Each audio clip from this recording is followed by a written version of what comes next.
Seja bem-vindo a mais um episódio. Este é o 8º episódio do MagraCast. Eu tenho aqui comigo hoje um convidado especialíssimo, queridíssimo no meu coração, Padre Elano Sami. Sim, ele, né? Eu não o conhecia até ele entrar lá na clínica. A gente vai conversar bastante hoje, vai ser bem legal. É uma alegria enorme tê-lo aqui, Padre. Muito obrigado por ter aceitado o convite para a gente compartilhar a sua história também, para a gente conversar livremente, de forma muito informal, né? Essa conversa é especial para mim também, né? Ela toca a minha vida, vou explicar também por quê. Para quem ainda não conhece o Padre Elano, tá aqui o currículo dele, vamos lá. É padre diocesano da Arquidiocese de Fortaleza, sacerdote há 12 anos e atualmente ele é o pároco da paróquia Nossa Senhora da Glória. Não sei se você sabe, mas eu nasci, né? E dos 0 aos 16 anos eu era paroquiano da Glória. Não sabia. Por que o senhor saiu? Por que não voltou agora?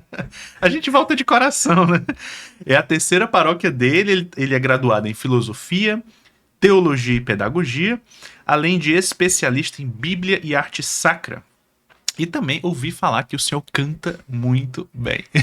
Essa parte é por conta da bondade dos fiéis. Eu vou começar dizendo, padre, que... Vamos lá. Em 2022, eu fui a um casamento da minha irmã em Portugal, certo? E como o senhor sabe, eu sou da comunidade Shalom, né? Então já tenho alguma vivência de fé. E sempre que eu vou, tenho a oportunidade de ir a Portugal, claro que vou a Fátima, né? Eu nunca contei essa história antes, mas o senhor tá aqui, eu acho que vem bem a calhar esse momento, numa sexta-feira. E eu fui a Fátima, tirei um dia de retiro, né? Aproveitei um dia extra, fui lá, fui sozinho, acho que foi uma terça-feira. E, não, peguei o ônibus, cheguei lá em Fátima. Eu olhei, pisei em solo sagrado, né? Que o senhor já deve ter ido lá, com certeza, né? Sabe aquela coisa, aquela locução interior, aquela voz que veio no meu coração que eu não consigo explicar, talvez o senhor até possa dizer e tudo mais. Como se Nossa Senhora dissesse assim pra mim: eu quero que você cuide dos meus sacerdotes. Eu nunca disse isso assim publicamente, tá? Acho até que se algum, né, vai lotar a fila agora. Vai chover. Né? E aí eu fiquei assim, tá bom? Então vamos começar, me mande um sacerdote para me confessar agora, porque eu tô precisando. Aí fechei a boca, passou um sacerdote brasileiro dos Arautos. Aí eu, opa, o senhor pode me confessar? Claro, imediatamente. Foi bem impressionante, né? Então eu entendi isso como um recado direto de Nossa Senhora. Eu não consigo explicar essa, mas foi muito claro isso para mim. Foi como se fosse, pá, uma mensagem direto na minha mente, na minha história. E confesso que logo que eu voltei de Portugal, os padres começaram a me procurar. E eu disse, olha, eu não vou atrás. Você vai mandar, então. Né? E aí, um belo dia, eu vejo o senhor entrar lá na clínica. Acho que foi o seminarista que te levou, se eu não me engano. Sim. Esqueci o nome dele agora. Juan. O Juan. Diácono, agora diácono. Agora é diácono, exato, né? E já vai ser sacerdote esse ano, final do ano, né? Então, para mim é muito especial trazê-lo aqui como algo que também faz parte da minha missão, né? Que as coisas acontecem, às vezes nem tudo a gente consegue explicar, né? Mas o senhor estava muito diferente quando entrou lá na clínica, né? Assim, houve um processo, e eu queria trazer um pouco da tua história e de entender também por que cargas d'água o senhor foi parar lá na clínica, né? Eu não o conhecia sinceramente, né? Assim, acho que naquela loucura da nossa vida, né? Eu já acompanhava a Ana Clara Rocha, o Ítalo, né? Eles já o conheciam, também teve aquele dia que o senhor estava lá e a gente, vamos, deixa eu acompanhá-la, ela mesma disse, né? O senhor precisa ser atendido pelo Dr. Ivan e tudo mais. E a gente combinou de começar o acompanhamento. Enfim, me conta um pouco desse momento inicial, como você estava, o que te fez ir lá, pra gente dar um ponto de partida. Pronto. Primeiro é uma alegria para mim, né? Eu me sinto muito honrado, porque eu sei do nível que o senhor tem de excelência nas coisas, e vou chamá-lo de você, porque acho que a nossa idade é parecida. Talvez eu seja mais velho. Então, doutor Não vamos Ivan, disputar isso. Não, essa parte a gente deixa para Deus. Tá. Então, doutor Ivan, eu já o conhecia, né, através de outros amigos que nós temos em comum. E o que me levou até o senhor, né, até você, primeiro foi uma necessidade de ter saúde. Como o meu temperamento é um temperamento muito voltado à melancolia, para a gente poder falar Eu alguma tava coisa tentando nesse adivinhar aqui. aspecto, né? Então, eu tinha muita noção de que eu ia morrer logo, Sim, de que minha vida ia ser interessante. breve Uhum. e de que meu ministério ia ser muito intenso, mas ia ser breve. E então eu mergulhei de cabeça. Eu nunca tive o peso que eu tive quando cheguei até a clínica que você atende. E eu cheguei aos 146 quilos. E Nossa. na época de seminário, quando eu era, né, tinha o Uhum. meu organismo funcionando bem, eu pesava em média 80, 79. E aí depois de sacerdote, como a nossa vida muda muito, Uhum. porque quando seminarista você ainda tem algum tempo para fazer atividade física, e eu sempre fui atleta também, Uhum. fazia vôlei, natação, e nunca Uhum. tive problema de peso, né? Assim, Uhum. só na infância. Uhum. E quando jovem, não. E depois de padre, eu comecei, então eu celebrava cerca de 4 missas por sábado, 5 missas domingo, 3 missas por dia na semana, todo dia de segunda a segunda. E eu achava que era para ser assim. Uhum.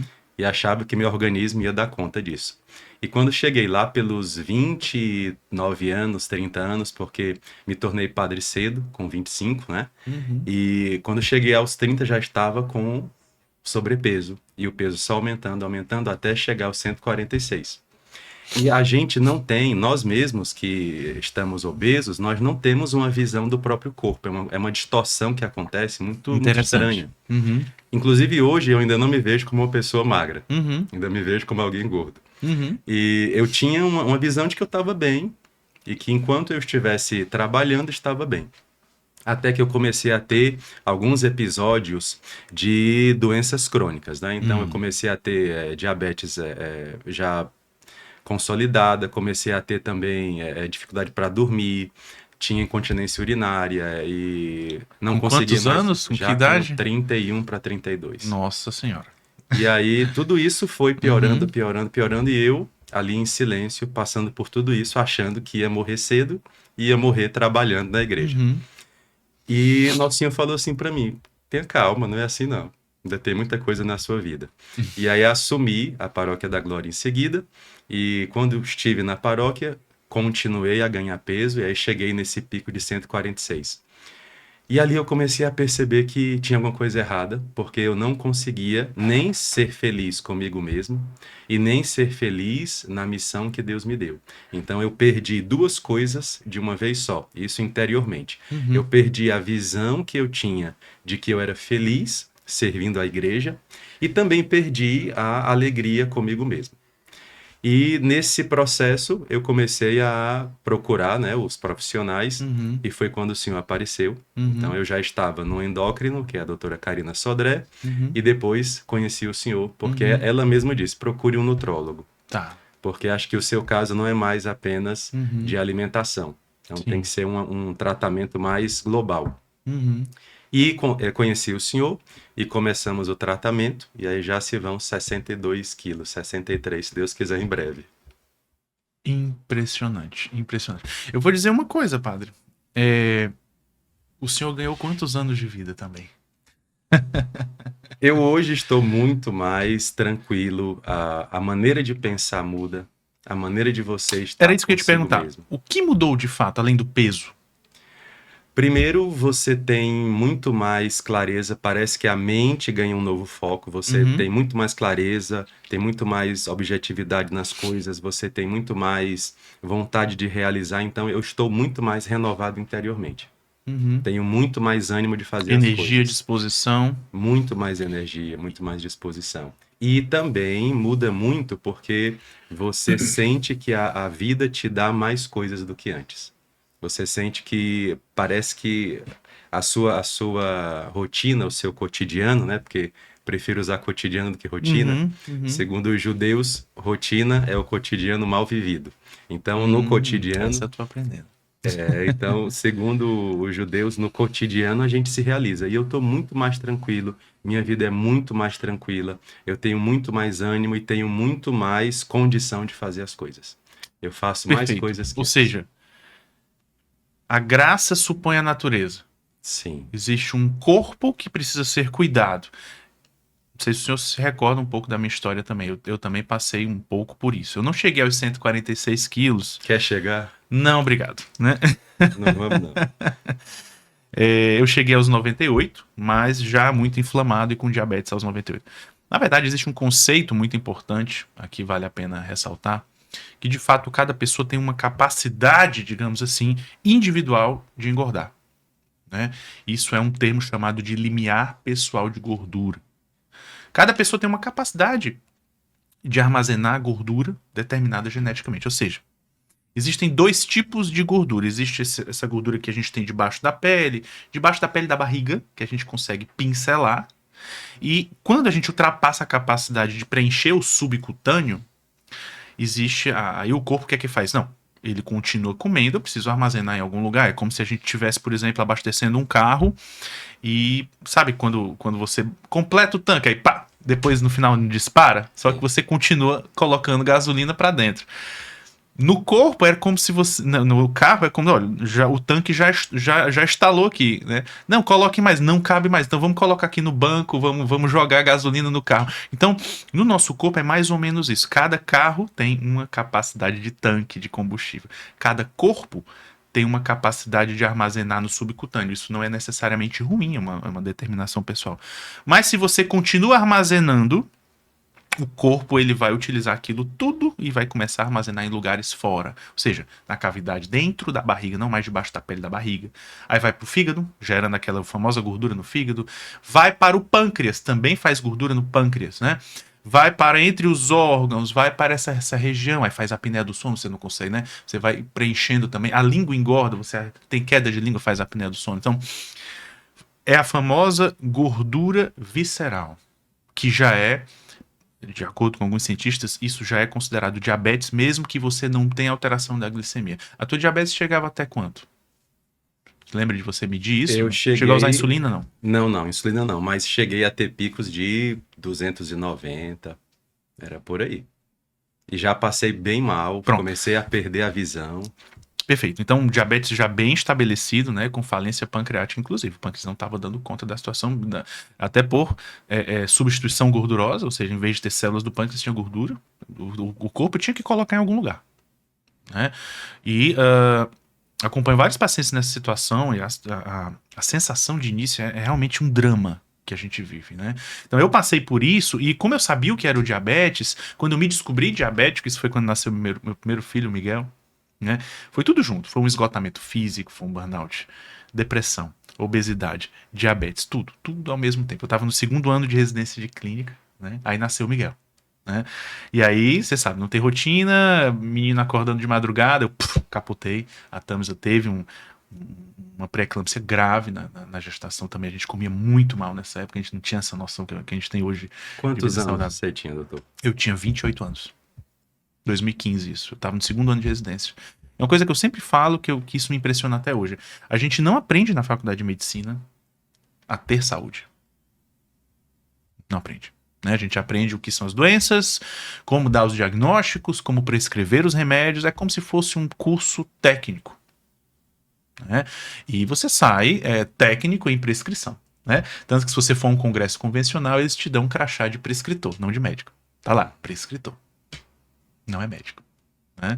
Enfim, tem vários questionamentos e críticas acerca desse assunto. Mas a nossa história meio que se conecta nisso. Né? Então, ao descobrir o meu problema, eu preciso encontrar uma solução para o meu problema. Não posso continuar assim. Assim como o senhor também se sentiu incomodado com a sua situação pessoal. Eu não estava conseguindo viver a minha missão de cumprir, de pai, de esposo, de médico. Eu não conseguia trabalhar direito. Né? Se eu almoçasse à tarde, eu tinha que dormir. Eu não conseguia ânimo para nada. E aí eu acabei fazendo, né, estudando e encontrando, opa, existe um caminho para você ser saudável. Comecei a aplicar em mim, comecei a falar sobre isso nas redes sociais, né? Isso foi em 2019, quando eu abri meu perfil, né? Eu tinha 600 seguidores na época, né? E aí eu comecei a falar, as pessoas começaram, opa, faz sentido, doutor Ivan. Opa, também. Opa, doutor, fiz também, já perdi 5 quilos, né? E começou a se tornar uma coisa gostosa, interessante, né? E acho que sempre também essa procura pela verdade, essa inquietação de encontrar as respostas e os caminhos, né? E aí eu chego nesse aspecto da sua missão, que pode conectar também com muitas pessoas que estão nos ouvindo. Quantas pessoas que estão nesse momento passando por situações semelhantes, né? E eu já atendi vários missionários, sacerdotes e tudo mais, sofrendo, né? Como um campo, caindo pelo campo de batalha, né? Alguns achando que estão em crise vocacional.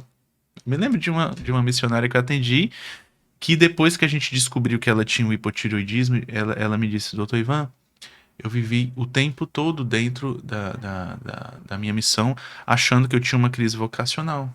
Era só o hipotireoidismo. Ela não tem mais essa crise, né? Então, acho que é muito importante, e eu vejo isso, e aí eu já ia te perguntar, eu até tinha deixado essa pergunta mais pra frente, eu organizei aqui, mas acho que o espírito vai movendo a gente, né? Qual é a tua visão dentro do meio, entre os sacerdotes, que eu vejo também, como estão os sacerdotes hoje? Bem, agora vamos separar Joguei a as batata quente crianças aqui. e os adultos, né? Primeiro, existe um pensamento muito errado Sim. sobre a ideia de você emagrecer, de você buscar saúde. E isso é um ponto comum, mas acho que é bom dizer. Muitas pessoas imaginam que a gente busca um corpo perfeito, ou que a gente busca estética, e não é.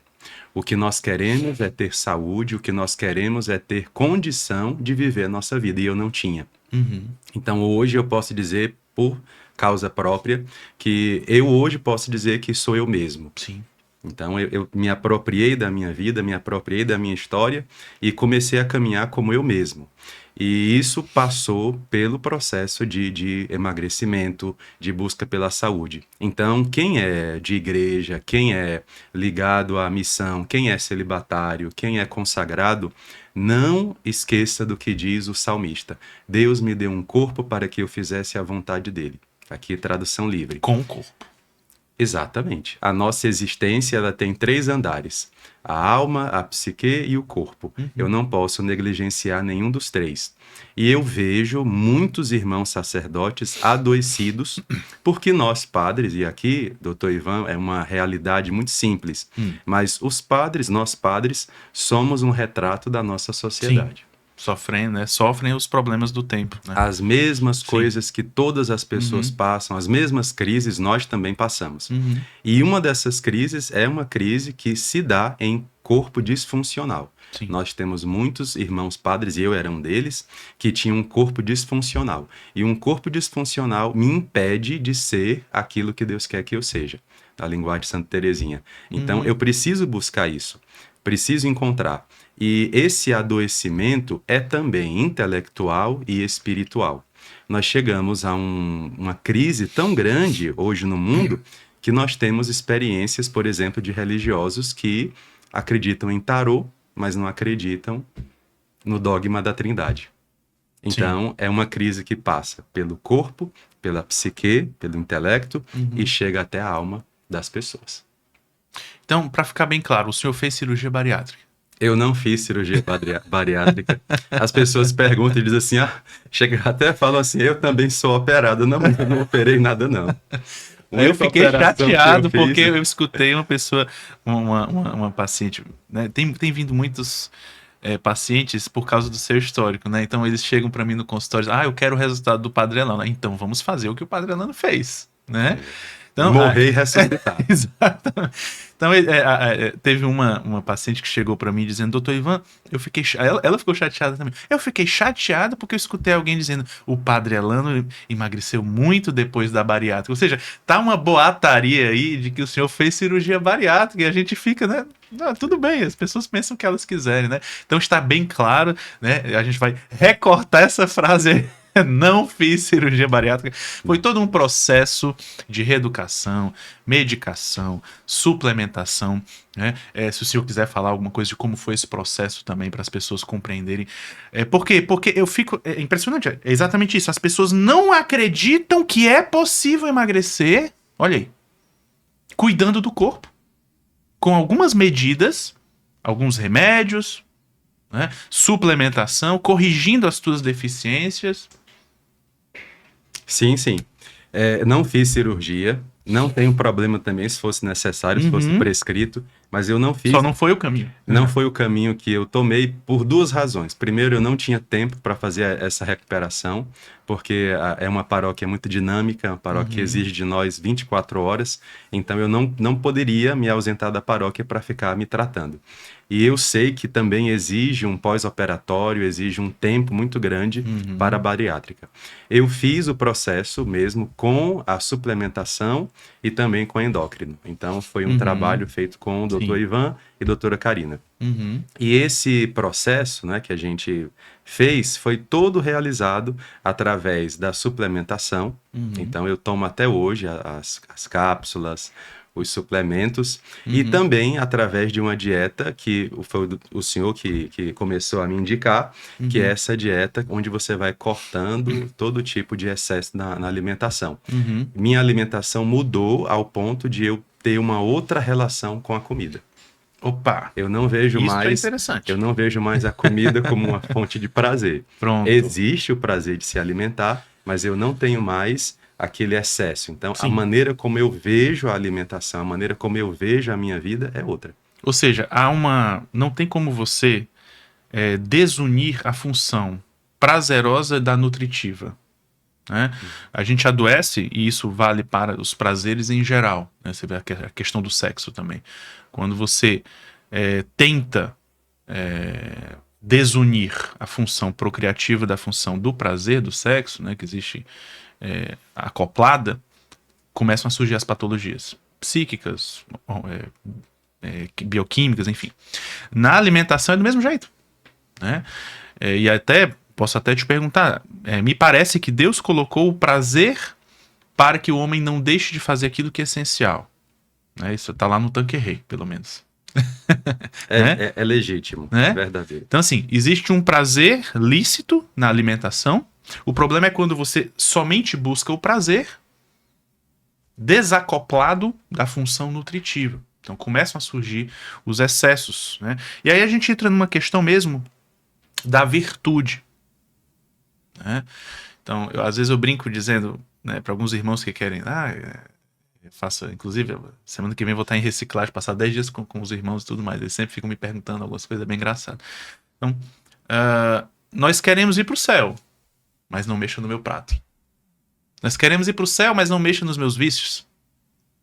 Aquilo que eu faço no dia a dia. Eu quero ser santo, eu quero falar com Deus, com os anjos, quero voar, ser arrebatado. Mas sem o corpo. Basicamente, como anjos. Não somos anjos. Não somos anjos, graças a Deus. Deus nos criou com esse corpo que o Senhor falou. Né? E, assim como não é interessante você ir a um dentista se não tem os dentes bonitos, ou a um nutricionista que não está bem de corpo, não é interessante também que nós que buscamos uma vida santa também não tenhamos um reflexo disso no nosso corpo? Um padre, ele não precisa também refletir uma vida virtuosa, uma boa relação com as coisas criadas, né?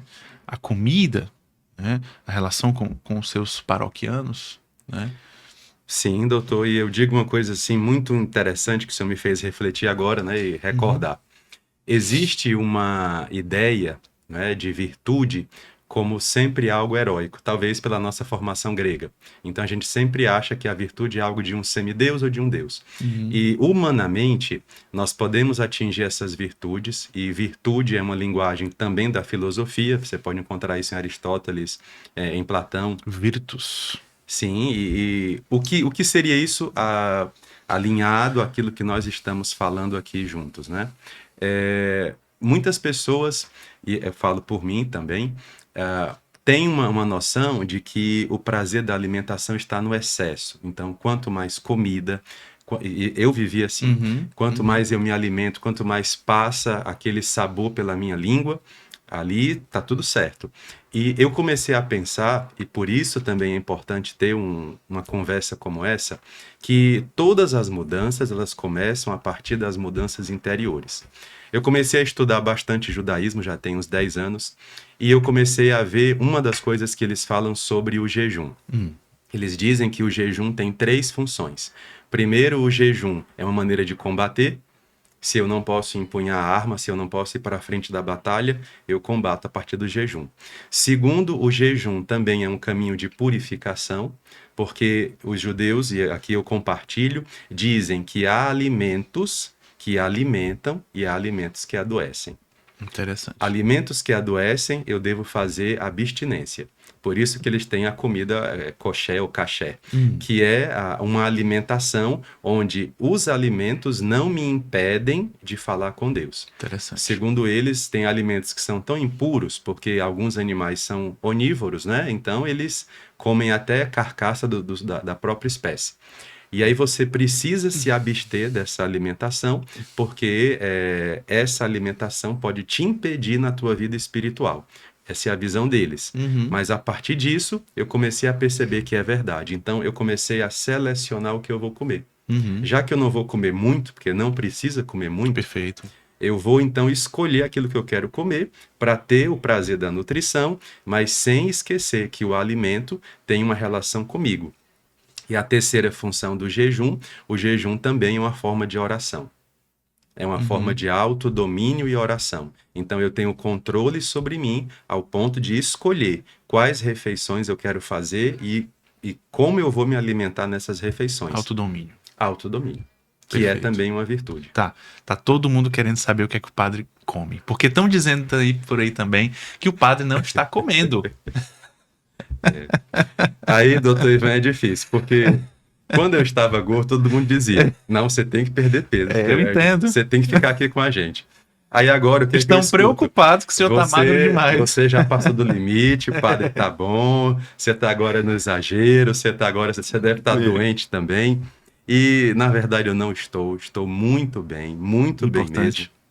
Estou muito feliz com a vida que Deus me deu depois dos 40 anos, que eu cheguei tudo isso aí na mudança dos 40 anos. E a minha alimentação hoje, não é? Eu faço as 3 refeições por dia, mas basicamente o que eu me alimento são proteínas. Pela manhã são ovos fritos, café, não é? Leite já não tomo mais. Na parte do almoço é carne, frango, peixe e um pouquinho de legume. Pouca coisa também. Até a saciedade fica... É uma coisa importante também, o padre ele está nutrido, né? É porque a gente está meio que uma distopia até de visão, né? Do que é a beleza. Sim, né? Também. As pessoas... O comum não necessariamente é o bom. Né? Mas continua, eu queria lhe interromper. Não, imagine.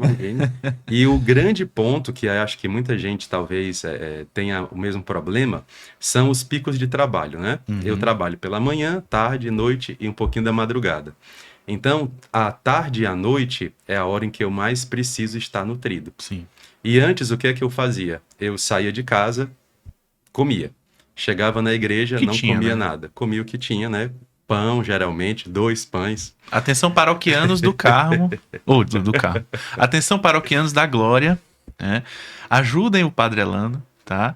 Não deem bolo. Aliás, eu também acompanho o Padre Rony. Sim, né? Meu amigo. E ele recentemente ele surgiu nas redes sociais com uma camisa, né? Não alimente o padre. Achei sensacional. Ele é muito engraçado. Ele é muito espirituoso, né? E atenção paroquianos da Glória, né? Antes de alimentar o seu padre, verifique o que é que ele realmente come. E o problema é que quando eu chegava em casa, que era lá por volta de meia-noite, aí eu comia as refeições que eu tinha omitido. E isso eu já não faço mais. Então eu aprendi a lidar com essa sensação de fome que para mim muitas vezes era psicológica. Sim. Não é uma fome de você precisar encher um prato. Então eu fazia isso porque eu estava desregrado, né?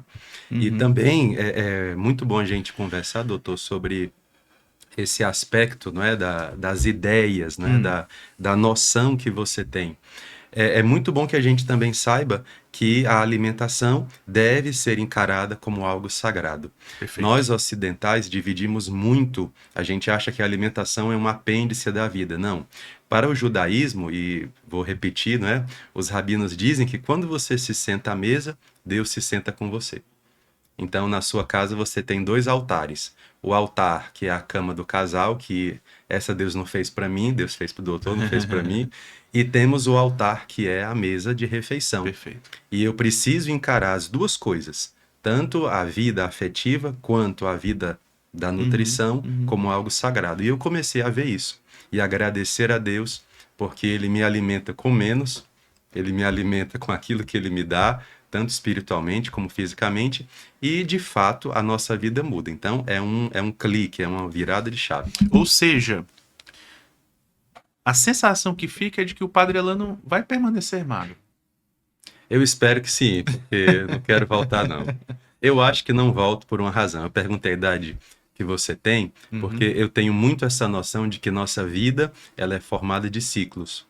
E esses ciclos são ciclos interiores para o mundo da Bíblia. São ciclos de 7 em 7 anos. Sim. Não é à toa que um jubileu se dá com 50. Uhum. Porque você tem os 7 7 ciclos vezes de 7. 7, e aí mais um que é Deus, 50. E eu tenho muito essa noção de que eu estive agora há poucos meses no final de um ciclo meu e já estou começando outro. Perfeito. Então eu precisava terminar algumas coisas dentro de mim, eu precisava fechar alguns ciclos em mim, e final de ciclo é como você passou, Sim. é como também eu passei, é o caos. O caos precede a ordem, sempre. É engraçado. A minha mudança foi aos 28, exatamente, né? Daí mais ou menos 4 vezes 7, não é isso? Correto. Né? E aos 35 anos, que foi mais 7, foi quando eu mergulhei na medicina que eu faço, de fato, né? Em 2020, Exatamente. foi 2015 mais 7, 2022, né? 2021, 22 foi quando, de fato, eu mergulhei nessa forma de fazer medicina, né? E, assim, realmente, eu já tinha ouvido falar sobre isso, né? Sobre essa questão da idade dos 28 anos também, de que é um momento de uma crise do adulto, realmente foi uma forte crise na qual eu passei. Né? O senhor faz jejum ou não? Pratica o jejum? Sim, não posso dizer, mas vou dizer aqui para nós. Eu faço a abstinência de carne às quartas e sextas, né, que é o que a igreja recomenda, e faço jejum também às sextas-feiras. Tá. Toda A gente semana. até trouxe, né? Eu trouxe um caldo da Evidência, né? A Evidência é a nossa parceira aqui no MagraCast. Sempre gosto de fazer essa pausa para agradecer. A Evidência acredita no trabalho do MagraCast, na divulgação de uma vida mais saudável. E eles forneceram um caldo de ossos, né? Na verdade é um colágeno, né? Então hoje é sexta, dá para tomar. Então eu trouxe aqui também. Esse aqui essa xicrinha eu ganhei de uma paciente, ó, que tem dizendo assim, ó, todo mimado gosta de café. Trouxe pro padre a xicrinha do pare de se mimar. É muita ousadia minha, né? Essa era uma Pois frase, é, é uma que tá frase minha, né? diferente, né? Essa frase é porque eu não achei a segunda caneca do pare de se mimar. Eu Entendi. trouxe essa aí. Mas essa é uma frase que eu gosto muito de falar, né? Porque na verdade era a frase que eu me dizia. Para de se mimar. Você Né? me disse também no começo do Eu falei, não processo. foi? Falou sim, e eu gravo tudo. Meu Deus do céu. Nós temos, doutor, uma coisa em comum que é a memória de músico, né? E músico, por ler partitura, por né, decorar tudo. Então eu lembro que o senhor falou e guardei muito isso, né? Porque você às vezes pensa assim, não, eu mereço isso, né? Eu já passei tanta coisa hoje, eu mereço fazer isso. Não, não merece não. Você tem que aprender a ter disciplina, senão você não chega. Temos uma obrigação a cumprir. Né? Claro que a gente às vezes está mais frágil, então a gente precisa se fortalecer para tomar as melhores decisões. Sim, né? sim. Aliás, tenho pensado muito sobre isso, né?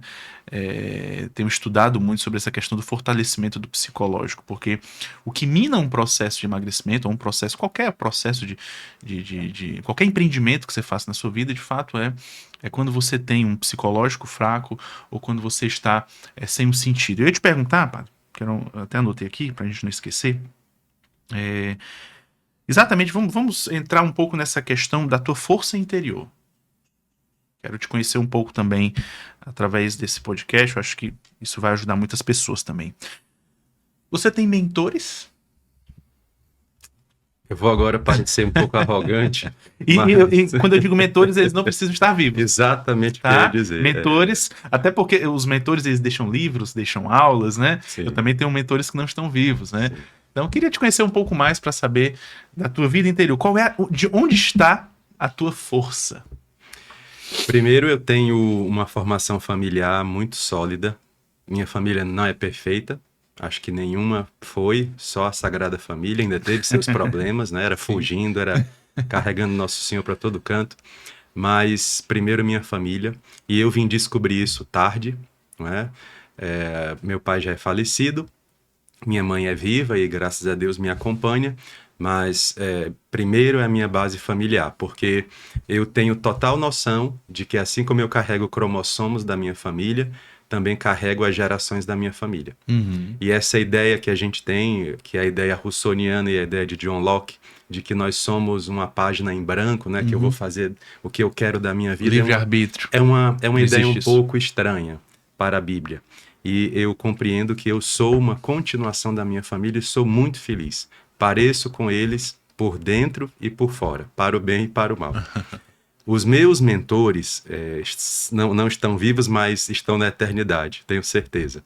Eu tenho muito a inspiração de São Padre Pio e Santa Teresinha de Lisieux. E Uhum. os dois me escolheram e chegaram na minha vida a partir das crises que eu passei.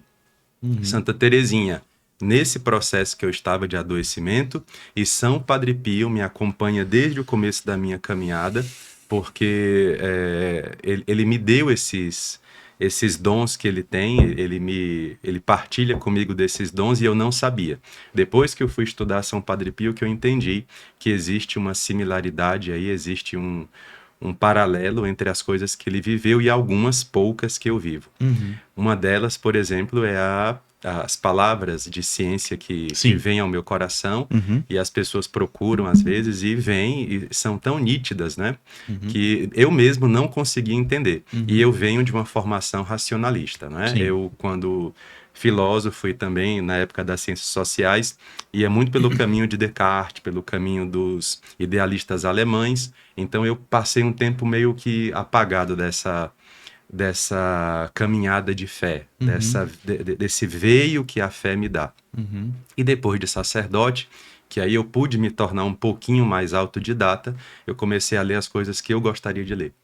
E aí eu comecei a juntar as peças que, infelizmente, não quero que vocês, nem que você entenda como algo ruim, mas a formação acadêmica, ela não é uma Uhum. formação abrangente. Uhum. Ela te dá um pouquinho de panorama, mas eu comecei de fato a conhecer melhor e comecei a entender melhor da minha vida interior estudando como autodidata. Então não tenham preocupação, não tenham medo Uhum. de estudar o que vocês querem estudar. Depois que vocês já terminaram a vida acadêmica no início, né, e vão fazer seus mestrados, doutorados, então não tenham medo de fazer esse caminho.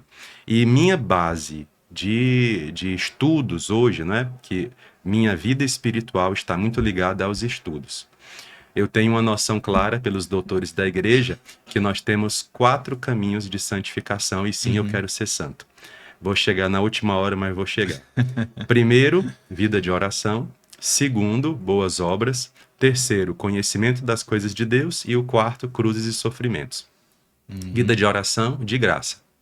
Todo mundo pode ter, a Uhum. qualquer hora do dia. Não precisa de nada, só Uhum. movimento interior. Uhum. Boas obras, eu tenho que ter coisas boas para poder fazer, nem todo mundo pode. Sim. Terceiro, conhecimento de Deus, menos pessoas ainda, porque exige tempo e exige dom. Né? E o meu caminho é esse. Uhum. Nosso Senhor me colocou na igreja como alguém que precisa estar sempre estudando para falar sempre aquilo que ele quer. Uhum. Então, para mim, a minha visão é a santificação pelo conhecimento de Deus. E tem uma frase maravilhosa que é atribuída, né, a um dos doutores da igreja, mas não tem referência escrita, mas eu atribuo. É que se você encontrar uma pessoa santa e uma pessoa douta, primeiro procure a pessoa douta. Porque o santo santifica-se a si mesmo, Uhum. primeiro. Uhum. Mas o douto, ele é capaz de ajudar outras Sim. pessoas. Eu me lembro dessa frase realmente. O senhor fala do Padre Pinto. Quais são os livros que o senhor costuma ler? Aqueles livros de cabeceira. Hoje, agora vai ser Ou algum outra. livro, ou algum Sim, livro sim. que te impactou e que muda a tua vida, ou que Sim, sim, sim. você volta a ele. Acho que todos nós temos algo do tipo, né? Eu sou leitor do Scott Hahn. Gosto muito da Legal. maneira dele de Uhum. escrever e sempre indico quando posso. Tem alguns livros que eu não posso citar, porque vão gerar muita polêmica. Tudo bem. Não vou citar. Censurado. Censurados totalmente, que vai complicar muito a vida de todo mundo. Mas não é coisa errada, não, é coisa de estudo. E também o que eu estudo todos os dias e o que é meu estudo diário. Eu faço estudo de grego, de hebraico e faço a leitura dos textos do dia na língua Uhum. original. Sim, porque Então, todos os dias eu faço isso. porque as pessoas, inclusive, eu escuto muito falar que as pessoas gostam muito dos seus sermões, das suas homilias, né? Então é daí que vem as suas inspirações. Você tem uma base bíblica, você tem essa especialidade, né? Assim como eu sou clínico, né? Você tem essa especialidade na Bíblia, em arte sacra. Então, como você prepara, por exemplo, uma homilia? Eu sei que você, inclusive, até convido vocês, primeiro, a seguirem o Padre Elano nas redes sociais, né? Que você pode até falar qual é o teu perfil, @ElanoSami, se não me engano. Elano Sami é o pessoal e também o da paróquia, Paróquia Glória For. E tem também um podcast, não é isso? De homilias, não é isso? Tenho sim, não é um podcast, mas no Spotify o pessoal prepara e também no YouTube eles põem todas as homilias, Pronto. as diárias e as dominicais, Então, as feriais dominicais. o senhor tem um dom de palavra, tem um dom de ciência. Então, as homilias, como é que o senhor prepara essas homilias? Me conta um pouco pra gente como é que é essa rotina. Estou aqui olhando pro passado, porque isso já começou, eu já prego na igreja há uns 20 anos. 20 anos que eu prego na igreja oficialmente.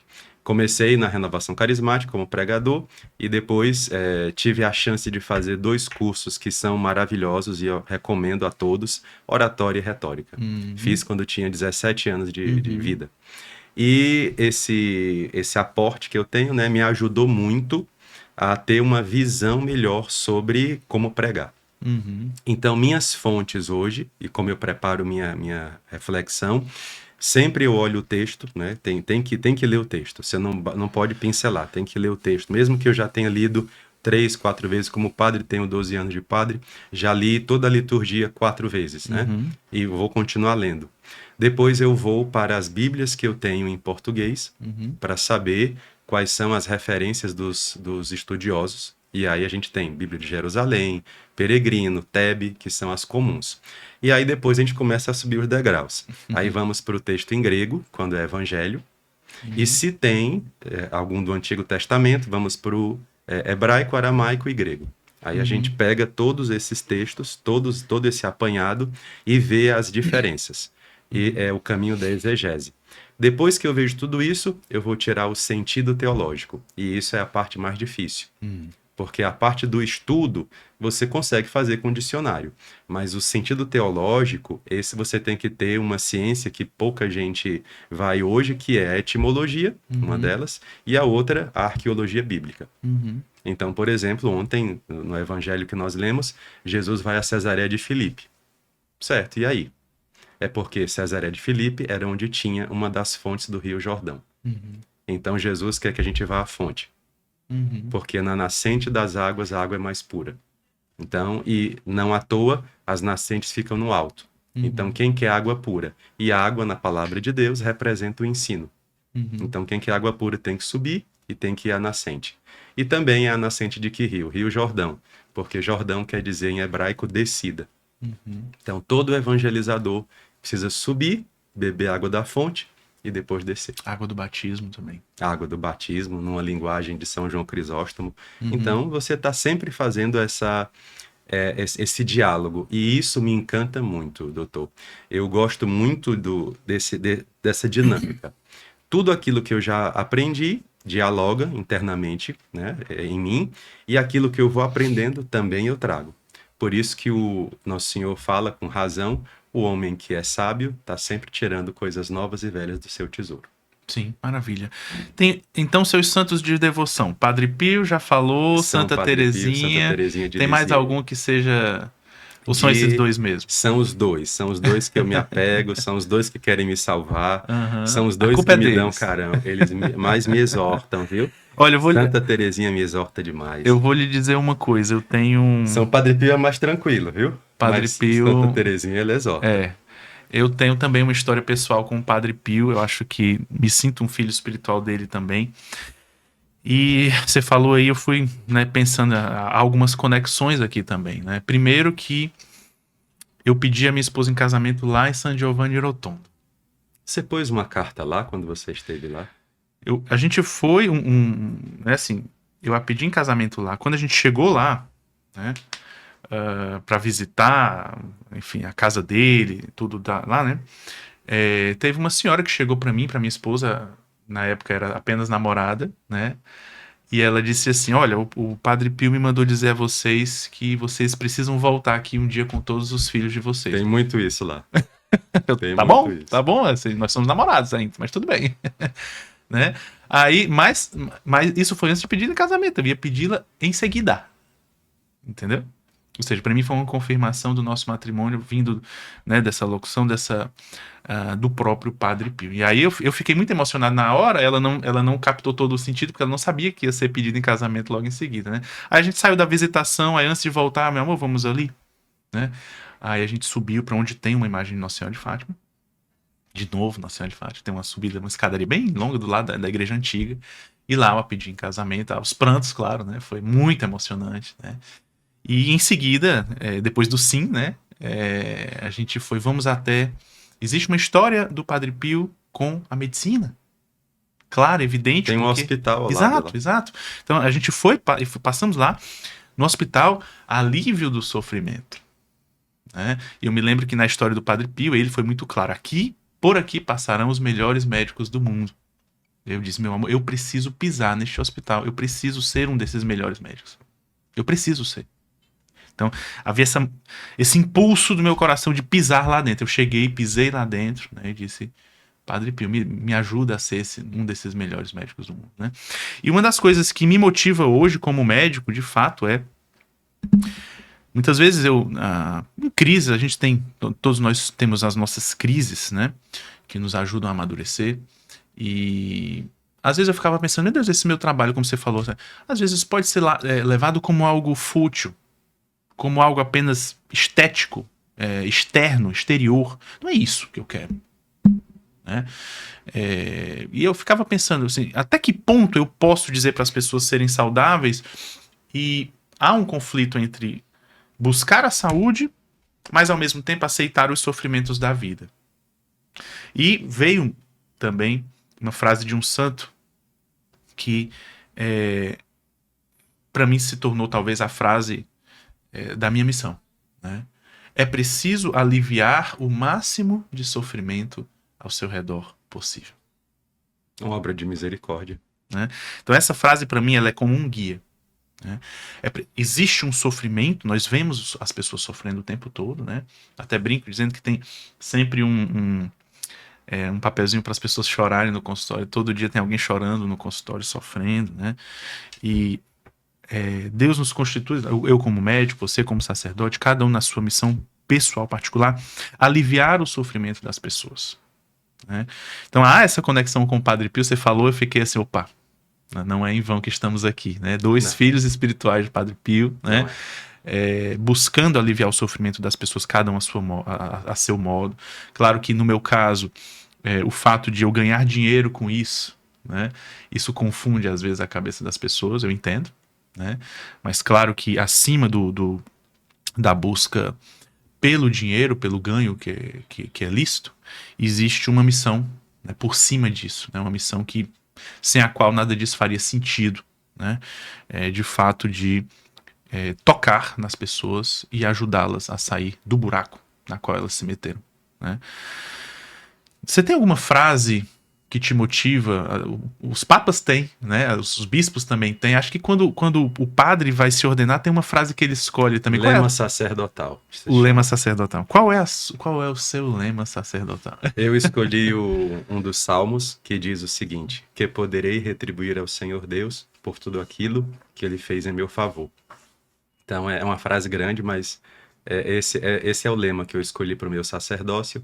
E de fato é isso, eu sou muito feliz como padre, sou muito realizado. tive crises, mas nunca foram crises vocacionais. Uhum. E queria falar duas coisas que eu acho que são importantes. Nós temos hoje dois problemas muito grandes que a gente precisa já dirimir aqui. Primeiro, como nós estamos no Ocidente, muito do que nós recebemos é propaganda anticatólica. Uhum. Então, muitas pessoas que nos escutam podem pensar assim: isso é conversa de igreja, isso é Uhum. conversa de gente que não estudou. Uhum. Esse é o ranço que existe contra nós católicos. E eu queria dizer uma coisa muito importante. A única cosmovisão que pode sustentar verdadeiramente uma vida livre é a cosmovisão católica. Sim. Então, nós não estamos aqui brincando, nós estamos, na verdade, tentando partilhar um pouco que a única maneira que o Ocidente, se é que ainda existe o Ocidente, que nós temos de sair de todo esse colapso é o resgate ou a renovação da cosmovisão católica. E eu gosto de explicar com muita clareza, porque a pessoa que entende, ela consegue explicar numa mesa acadêmica, numa mesa de professores, e para a pessoa mais simples. Uhum. Você tem um telefone. Seu telefone é Android ou é iOS? Se você muda o sistema, não funciona. Pode ser o Uhum. aparelho mais caro do mundo. Então, nós, como seres humanos, somos o aparelho telefônico. E o sistema é a nossa cosmovisão. Então, o catolicismo é o nosso software que Uhum. vai entender as coisas. Por que que a gente tem tanta inquietação no mundo moderno? Porque é uma crise de cosmovisão. Uhum. Então, a primeira coisa é essa. Eu digo isso porque eu tenho certeza. Eu consigo agora ouvir pessoas que nos escutam e dizem: Uhum. não, isso é uma bobagem, isso é uma conversa que não tem profundidade. Uhum. Então, escute o que eu estou dizendo para você. Agora é para você. Nós estamos aqui partilhando algo profundo de nós. E não há nenhuma vaidade nisso. Não somos pessoas vaidosas. Nós somos, na verdade, pessoas que querem fazer o bem, viver o bem e que esse bem chegue às pessoas. E a outra coisa que eu acho que também vai tocar alguém que nos escuta: crises não significam finais, términos. As crises, elas são, na verdade, aqui eu vou usar a linguagem de Rabino. As crises, elas significam a árvore que cresce de dentro para fora, ela precisa romper o próprio caule na vida, muitas vezes. Na arquitetura, que eu também me meti nisso, quando você vai olhar uma lâmina de madeira, você vê todas as idades que aquela árvore passou. Uhum. Então, ela não cresceu apenas para o alto. Ela, a cada ano, ela foi rompendo, a cada ciclo de primavera, verão, ela foi rompendo de dentro para fora a casca para poder crescer. Uhum. Crise é exatamente isso. Eu passei recentemente por uma das crises, que é a crise dos 40. Sou muito feliz, passei muito bem por ela. E foi isso que eu entendi de fato. Você precisa passar por aquele momento de desconforto, de não se encontrar, por aquele momento de crise, no sentido Uhum. mais amplo da palavra, porque você está crescendo. O que vem depois é necessário. Se o caule não cresce, você não suporta os frutos e nem as folhas que vão nascer. Então Deus precisa, às vezes, romper a gente de dentro para fora para poder a gente ter essa robustez depois, que vai ser necessária. É, de fato, é preciso ter uma força para vencer no processo de crescimento, senão você sucumbe. Tem até uma vez eu escutei dizendo que uma crise de burnout é quando você está batendo a cabeça num teto que precisa romper. Mesma coisa da analogia do caule, né? Então, isso faz muito sentido. Quando você está, de certa forma, esgotado ou não está dando conta de certa situação, é porque você precisa, talvez, ampliar aquilo que você está fazendo, ampliar sua visão e sair de um casulo pensando num pensamento de magnanimidade também, né? Uma coisa que sempre, eu trazendo uma coisa mais filosófica também, quão, quão válido é você desejar coisas elevadas na Terra, né? E ao mesmo tempo não se confundir com os bens, com a brevidade da vida, a brevidade dos bens. Na minha vida, a resposta foi a virtude da magnanimidade. E eu acho até que não existe uma pessoa que mais represente a virtude da magnanimidade como Santa Teresinha. Sim, Pequena, jovem, marrenta, né? quero tudo. Isso, né? E acho Deus me deu, Deus te deu, assim, um coração inquieto. Não para. O pessoal lá da paróquia diz, agora que o padre Elano emagreceu, ninguém consegue mais segurar o padre, né? Então, assim, não é verdade? Então, qual é o limite entre... assim, eu tenho muito essa crise. Meu Deus, eu quero muito. Isso é pouco. Eu quero mais. Né? Quero crescer, eu quero ser, como eu te falei, eu quero ser o melhor médico. Eu vou lá no Padre Pio, eu vou pisar no hospital. Né? Eu quero ter o melhor MagraCast, podcast que existe na internet. Eu quero, de fato, sei lá, eu penso grande, penso alto, mas ao mesmo tempo. Tá entendendo o que eu tô falando? Estou. Tudo. É difícil expressar às vezes, né? Aquele conflito entre não posso ser muito também, porque eu não sou muito, mas existe uma magnanimidade, ao mesmo tempo você não pode ser pusilânime, né? Nem pode ser também vaidoso, ou buscar, né? Aí uma vez um padre me falou uma coisa que por exemplo, a gente que tá, eu e você, de certa forma, as pessoas nos conhecem, né? Mais você do que eu, claro. Na Paróquia da Glória, sim.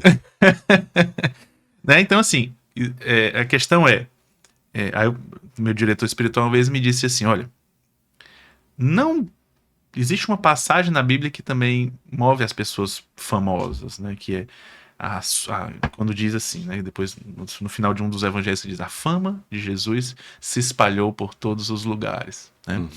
Mas a questão é: por que a fama de Jesus se espalhou? Né? Porque ele buscava não a glória dele, ele buscava fazer a vontade do Pai. E por isso ele foi glorificado. Né?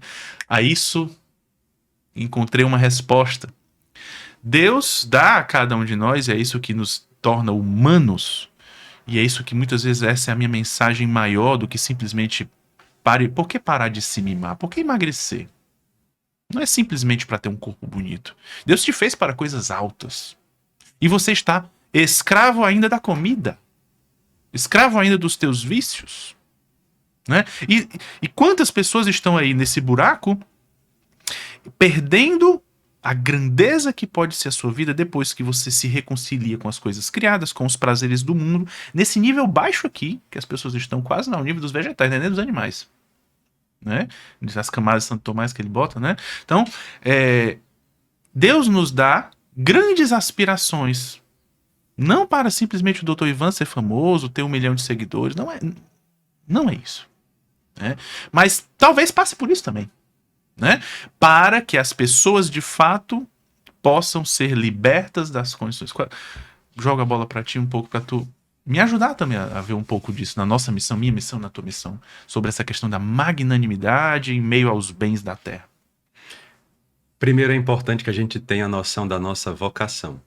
E aqui eu vou desmantelar o edifício que foi erguido pela filosofia contemporânea chamado de dialética hegeliana. Que edifício é esse? Hoje, quando as pessoas vão para o caminho do conhecimento epistemológico mesmo, elas pensam sempre em tese, antítese e síntese. Que caminho é esse? Você estabelece uma verdade, você critica essa verdade e você tira dali o conhecimento. Só que ninguém percebeu que na lógica formal tudo isso se trata de um binarismo negativo. Ou seja, se eu escuto uma coisa e faço uma crítica ou faço uma antítese, eu não estou conhecendo, eu estou, na verdade, retrocedendo no conhecimento. E isso para a cabeça humana não funciona. O caminho formal, que é aristotélico, inclusive, seria qual? Você escuta, assimila e acrescenta. Aí você cresce. Então, esse é o primeiro problema que nós temos hoje. É muito fácil criticar, porque a crítica é sempre uma abordagem direta a partir de si mesmo sobre o outro. E essas críticas que a gente tem que, né, às vezes, ouvir, são, na verdade, a pequenez de uma alma que não se encontrou. Quando uma pessoa não se encontra, não encontra sua vocação, ela tende a ser pesada para os outros. O que tem a ver com a pergunta que o senhor fez? Tudo. Se a minha vocação é estar aqui hoje e não outra pessoa, isso não é nem vaidade, nem ambição e nem espírito de competitividade. Que são as duas coisas que eu ouvi na fala do senhor implicitamente. Sim, né? Exato. Nós não estamos, claro que nós temos isso porque isso é humano. A humanidade corrompida ela tem ambição, tem Sim. espírito de competição, de conquista, divisão, né? de conquista, de querer obliterar outra pessoa, né? Uhum. Que a gente acha que é adversário. Existe a própria concupiscência também, né? Mas Do isso poder. é o homem Uhum. desarranjado, é o Sim. homem caído. Tá. E aqui eu vou trazer uma noção que eu acho maravilhosa que os rabinos me ensinaram. E São Paulo fala sobre isso também. O homem é feito de duas essências. Deus, quando fez o homem de terra e de céu. Uhum. Então o homem é terra. Ele é parte desse Uhum. sistema aqui, do sistema terra. Mas o homem também é céu. Uhum. Então o homem sempre vai querer coisas que não estão aqui. A inquietação, ela é própria de uma alma sadia. Uhum. Agora, qual o grande problema? E aqui eu queria responder como seu amigo e como Uhum. alguém que está ali conhecendo também. Uhum. Nós precisamos ter um discernimento, e essa palavra é maravilhosa, temos que saber discernir, que não é só conhecer, eu tenho que saber escolher entre aquilo que é um bem eterno e aquilo que é um bem passageiro. Qual o bem melhor? Os bens eternos, eles são sempre abundantes e renováveis. Uhum. Tudo que Deus fez é sempre eterno, é para sempre. Né? Até mesmo na criação nós temos coisas que se renovam. Né? A gente pode degradar o quanto for um lugar, mas ele tem uma força em si mesmo. A própria natureza tem uma força de se regenerar. Os bens que são passageiros, eles sempre se esgotam. É o que Jesus fala de bens que a traça corrói Uhum. e os bens que estão guardados. Uhum. Então, quando você tem noção disso, noção da sua vocação, que aí, para a filosofia, é a tal da consciência situacional. Quando eu sei que esse é o meu lugar. Você casou porque era você que tinha que ser esposo dela. Uhum. Porque na eternidade já foi feito assim. Uhum. Afinal, a essência precede a existência. Uhum. Eu sou padre não porque eu descobri, vou ser padre. Não, é porque minha alma, quando Deus pensou, ele já pensou em fazer assim. Então existe uma essência, uma vocação. E aqui eu vou distinguir uma coisa que eu faço sempre com meus dirigidos: vocação, missão e tarefa. Vocação, missão, tarefa. Sua vocação é ser quem você é. Sua missão é ser consagrado da comunidade, é ser esposo, né? E a sua tarefa, Nossa Senhora lhe deu cuidar dos padres. Uhum. Então, a gente tem que ter sempre essa noção. E a outra coisa, que é distinguir os bens, é uma consciência sadia. Quando a sua consciência é sadia, você consegue distinguir o que é verdadeiro, o que não é. O que é perene e o que não é. Senão, você vai fazer o seguinte, você vai parar num outdoor de uma praia, vai colocar uma cadeira e querer se bronzear. Uhum. Mas não parece a praia, não é tudo igual à praia, mas não é. É apenas um bem passageiro. Sim. Que é Perfeito. por aí. E aí, às vezes, as pessoas perdem, de fato, imagine assim, num pensamento macro, né? As pessoas perdidas no caminho, né? Por isso que realmente Jesus olha para o povo e com compaixão diz que são como ovelhas sem pastor, né? Precisamos orientar essas pessoas. Mas eu tô curioso de algumas coisas que eu quero te perguntar. As pessoas, quando olham a vida de um padre, elas dizem, um padre padre não é anjo também.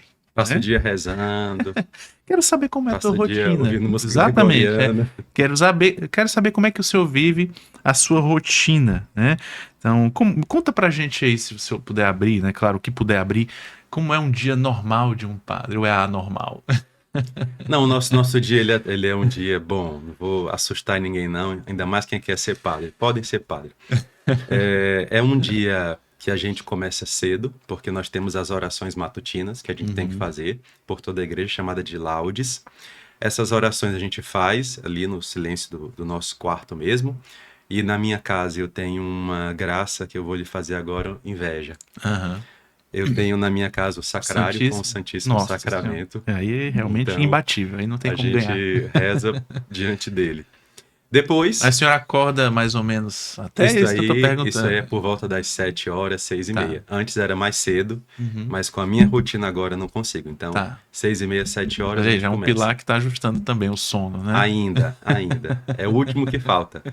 Então, 6h30, 7 horas, faço as orações e aí vou começar a resolver as coisas na paróquia.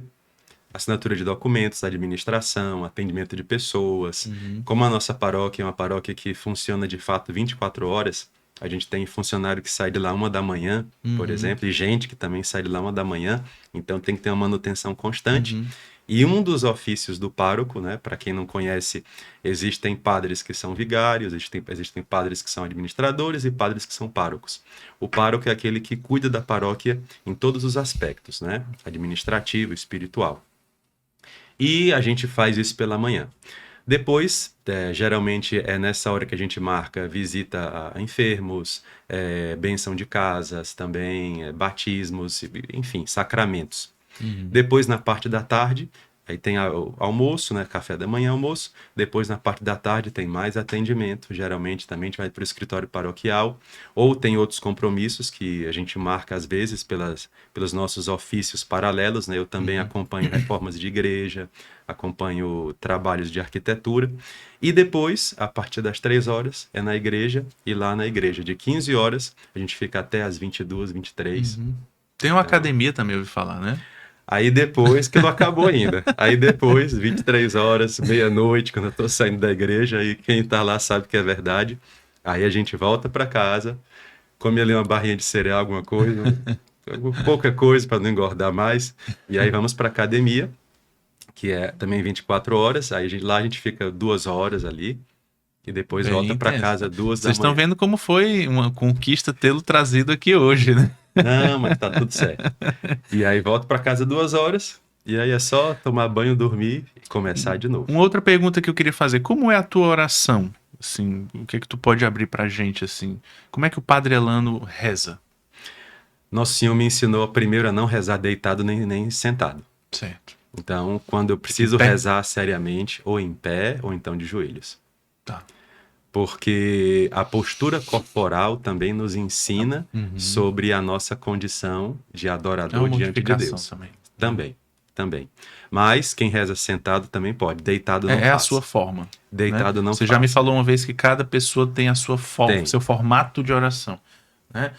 Isso não é igual a ter preguiça, né? Ah, então eu vou rezar de qualquer jeito. Não. Acho que cada pessoa tem que encontrar então a sua forma de oração. Depois, a minha oração ela passa muito por aquilo que Santa Teresa fala, não é? Que é uma oração vernacular. Né? Então eu falo com o Senhor, de fato. Nosso Senhor me deu, não sei se todos têm, espero que sim, porque me ajuda muito. Nosso Senhor me deu uma consciência da presença dele muito grande. Então eu tenho uma consciência de que Deus está ali. Assim como eu sei que o Senhor está aqui, assim como eu sei que tem outra pessoa aqui na minha frente, eu sei que Deus está aqui. Não por uma questão filosófica, não, eu creio. Isso é interessante, não é? O Deus que as pessoas às vezes falam é um Deus filosófico, não é? O Deus motor imóvel, aristotélico, é o Deus de Plotino. Não. Nosso Deus é um Deus pessoal. Então eu posso sentir a presença, eu posso fruir da presença dele. Então eu tenho essa noção da presença de Deus. Quando eu passo no sacrário, quando eu realizo a transubstanciação, que para mim é a maior graça da minha vida, quando eu estou na Santa Missa e seguro as santas espécies e digo as palavras, eu sinto que antes era pão e agora não é mais. Até teve um episódio, não sei se posso contar aqui, vamos contar, né? Teve um episódio até que Nosso Senhor se manifestou e eu senti o peso mesmo nas mãos. Eu não pedi, mas ele deu, mas pode continuar dando, sim, eu gostaria sim. E eu senti peso sobre as mãos. E em outro episódio também, quando eu faço a bênção do Santíssimo, o ostensório da paróquia, que eu sou um pouquinho exagerado, ele pesa 13 quilos. E aí, quando eu fui dar a bênção, eu não senti o peso do ostensório. Eu faço a adoração na paróquia, né? A adoração dura 2 horas, Sim. segurando o Santíssimo, o ostensório com o Santíssimo, e também não sinto, enfim. Só para a gente deixar claro que Nosso Senhor é real, né, ali. Sim. E depois dessa consciência, né, da presença do Senhor, e depois de falar, eu me coloco em escuta. E aí eu escuto pela palavra, isso é a oração pessoal, já depois das laudes e das vésperas. Eu me coloco em escuta e comumente também, como São Padre Pio é nosso padrinho, muito, quase todo dia Nosso Senhor me coloca nomes para eu rezar. Ele me apresentou a fisionomia, e aqui, Nosso Senhor, meu anjo da guarda, ou São Padre Pio. Vem a fisionomia da pessoa, vem a história da pessoa, ou um problema, ou então apenas o nome. E aí eu vou rezando por aquelas pessoas. E queria partilhar uma coisa também muito pessoal. São Padre Pio também me ajuda muito nisso. Ele é o artífice. Tem tido muito na paróquia, muitos episódios de pessoas que vêm pedir a graça da maternidade. Sim. E eu entrego, né? Eu abençoo o ventre das mulheres e falo também com os maridos, porque a paternidade e a maternidade são essenciais, as duas juntas. E aí abençoo e São Padre Pio às vezes diz, olha, já está dada a graça. E a pessoa diz, padre, já está dada a graça, pode vir. E a pessoa depois volta e diz sim. Engravidou. E em alguns casos também, eu já consigo ver se é menino ou se é menina. Parece estranho, mas quem é de igreja sabe. Vamos fazer uma parceria, né, da clínica com o Padre Elano. Lá também tem essa parte, eu não acredito, né? A parte biológica, muitas mulheres buscam, né, para tentar engravidar. Teve realmente. agora recentemente, até eu lembro porque teve um episódio, uma criança que estava desenganada pelos médicos. Eu tinha acabado de ganhar uma relíquia de São Padre Pio, uma relíquia Exócibus, e aí eu usava ela aqui no peito. E nesse dia, eu não ia para a missa com ela e levei. Né? Me veio ao coração, ele tem essas coisas. Leve, você tem que ir.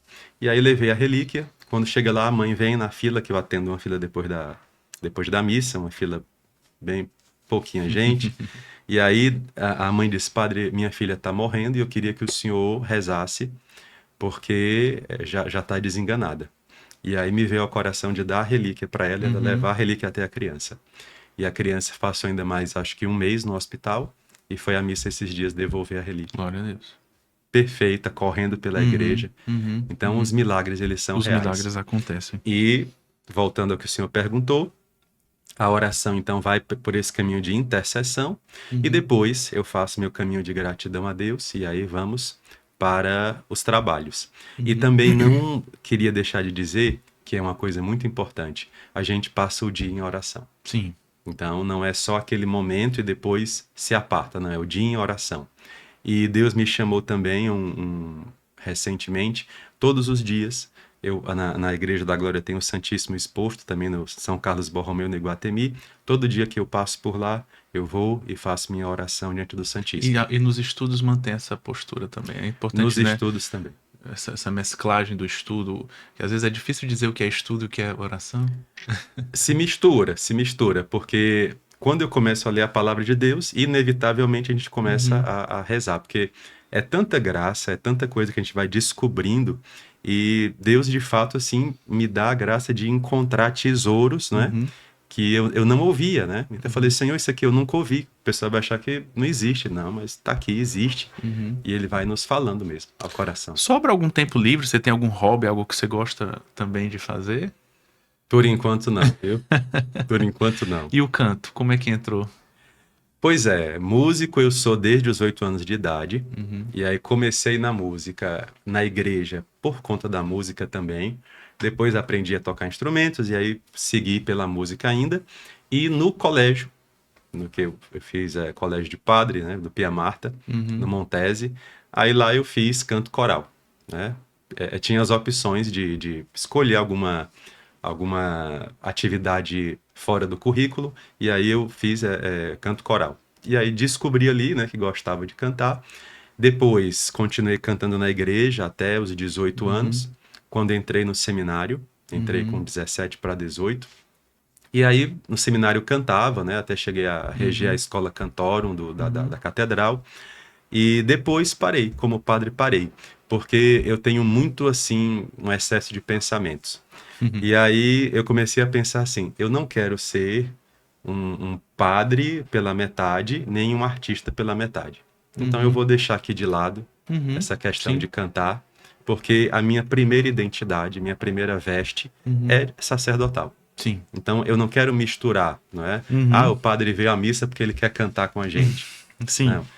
Então, não é bem isso, né? Eu queria muito deixar claro esse recorte, né, da minha vocação, que a música auxilia na evangelização. Ela não é o coração. Se tornou um instrumento também. Ela é um instrumento. Mais um instrumento que Deus coloca. E eu creio que chega muito, porque muitas pessoas não conseguem prestar atenção.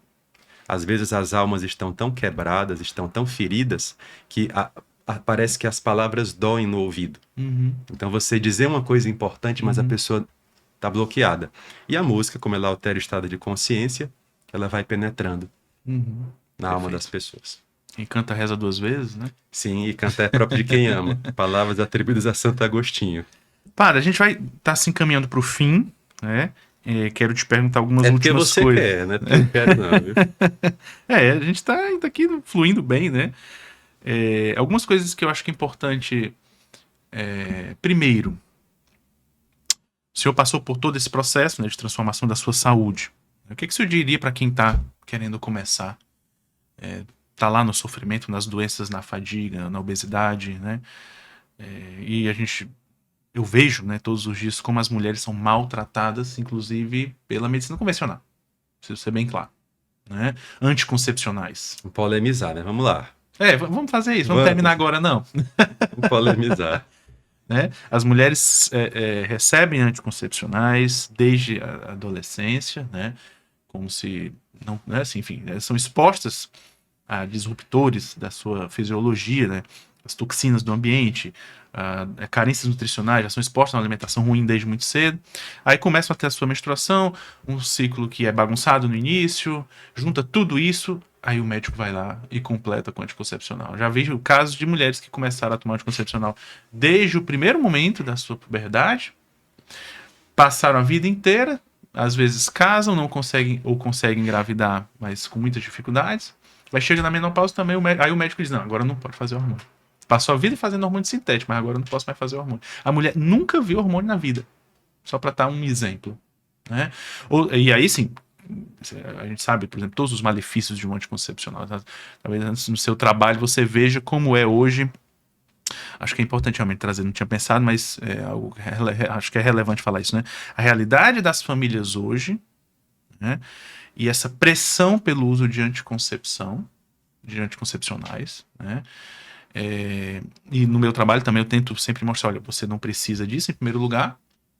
Existe um caminho de autoconhecimento, de conhecimento da tua fisiologia, de uma utilização, assim como também da alimentação, o prazer e a nutrição, o ato sexual, existe o prazer, a união, a procriação, né? Existe um caminho belo que os casais precisam descobrir, né? Sem precisar usar um químico para isso, para bloquear a sua fisiologia, a sua natureza, né?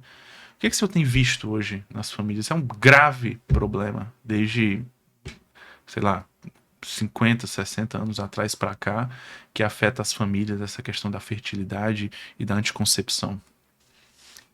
Vamos aqui bem longe, né? Cidades adoecem as pessoas. Uhum. É necessário estar nelas, por facilidade, sim, mas as cidades nos adoecem. E existe uma coisa que eu acho muito bela que Jesus me ensinou muito. Cada vez que ele ia atender uma pessoa, e aqui eu vou usar a nossa linguagem, cada vez que ele ia receber alguém, todo mundo ali ficava em segundo plano e o único foco era ele e aquela pessoa.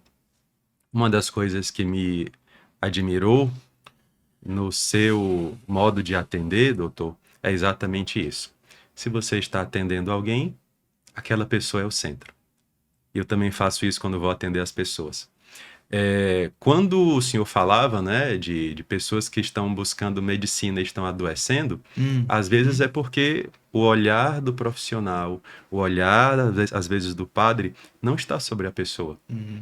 Nós que moramos, por isso que eu citei cidades, a gente está sempre pensando no próximo compromisso, no próximo evento, no que vai fazer depois, e a gente não gasta tempo no que está fazendo. Então, para um tratamento de saúde, para você conhecer uma pessoa, você tem que olhar para a pessoa, você tem que gastar tempo com a pessoa, você tem que descer o rio junto com a pessoa. E respondendo ao que o senhor indagou e provocou, né? Eu vejo muito esse caminho do imediatismo. Muitas pessoas querem isso, né? Não, eu quero uma solução rápida. E não existe solução Para tudo, rápida. né? Não Para existe. emagrecimento, para tudo. Nós gostamos de mágica, nós gostamos de coisas de feitiço. Por quê? Porque nós queremos coisas imediatas. E não existe. A palavra que eu vou dizer talvez seja estranha, mas Meu processo, ele agora é um processo de êxito, mas tudo foi muito difícil. Eu tive que me readaptar, eu tive que reaprender. Eu passei meses desconfortável, eu Uhum. passei meses sentindo fome, que não era fome, que era só o psicológico. Então, não é fácil. Você não pode achar que tudo é mágica, que é o Uhum. caminho de Oz. Não. Você precisa entender que a vida humana, ela passa por esses momentos onde você vai precisar se esforçar. E esforço dói. Para você passar de ano dói, para você aprender dói, ler livro dói, emagrecer dói, ter saúde dói, mas você tem que olhar aquilo que você vai receber depois. Você tem que olhar aquilo que Uhum. você vai conquistar. Então, eu vejo esses dois caminhos. Eu vejo as pessoas que estão um pouco fora de si mesmas, Uhum. e aqui é no aspecto psicológico mesmo. Quando você começar a conviver com você, quando você começar a se conhecer, quando você começar a olhar para você e perceber, eu sou uma casa e na minha casa eu tenho o corpo, eu tenho a minha psique e tenho minha alma. E os três precisam conviver. Aqui é a visão do estoicismo, né? Eu preciso conviver com esses três, comigo Uhum. mesmo. Uhum. Nem sempre vai ter gente ao meu lado, nem sempre vai ter gente Sim, para me incentivar, nem sempre vai ter doutor Ivan. Eu tenho que começar a caminhar pelas próprias sozinho. pernas. E esse talvez seja o primeiro start das coisas. Uhum. E depois eu tenho que perceber que alguns processos são a curto prazo, outros são a longo prazo.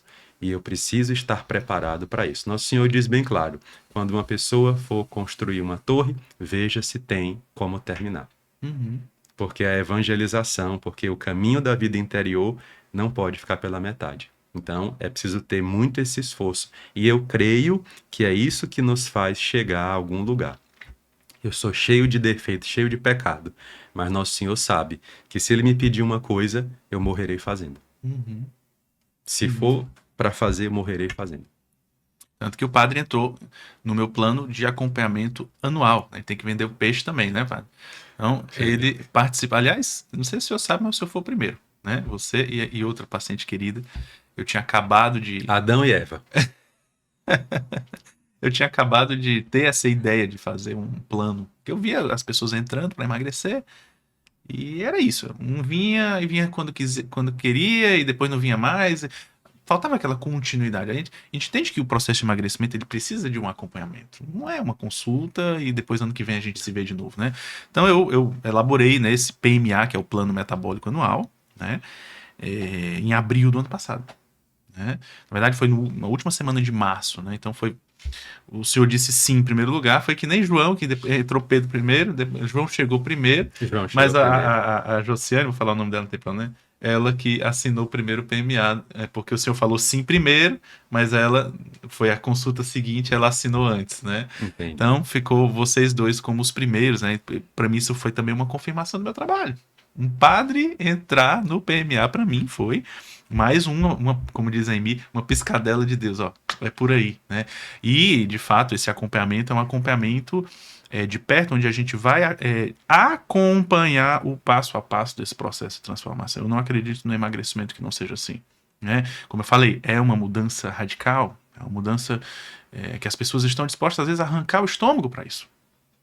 Né? Então é preciso dar esse suporte nutricional, suporte de suplementação, suporte médico para interpretar o que está acontecendo no meio do caminho também. Né? Então, o que é que surge no meio do caminho? Sintomas. A gente tem. Hoje eu entendo, na minha visão hoje de médico, a gente falando um pouco sobre essa questão da medicina, pelos caminhos que a medicina tem caminhado. Na verdade, a medicina, antes de ser uma ciência, é uma arte. Ela sempre foi uma arte mecânica. Né? Então, hoje, a medicina ela perdeu um pouco dessa visão do todo, da realidade e do olhar para a pessoa e se transformou basicamente numa ciência técnica. Onde eu sigo o protocolo, o que está no protocolo eu faço, o que não está no protocolo eu não faço. Ou seja, se eu tenho.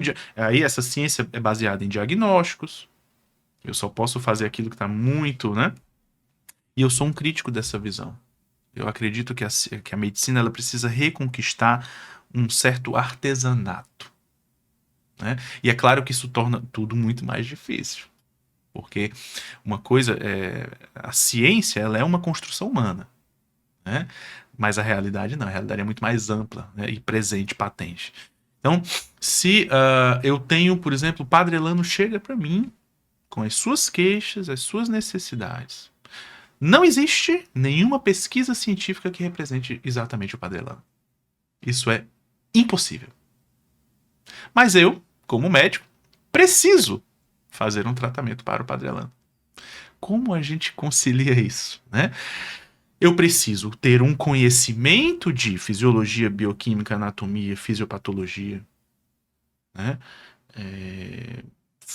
Farmacologia.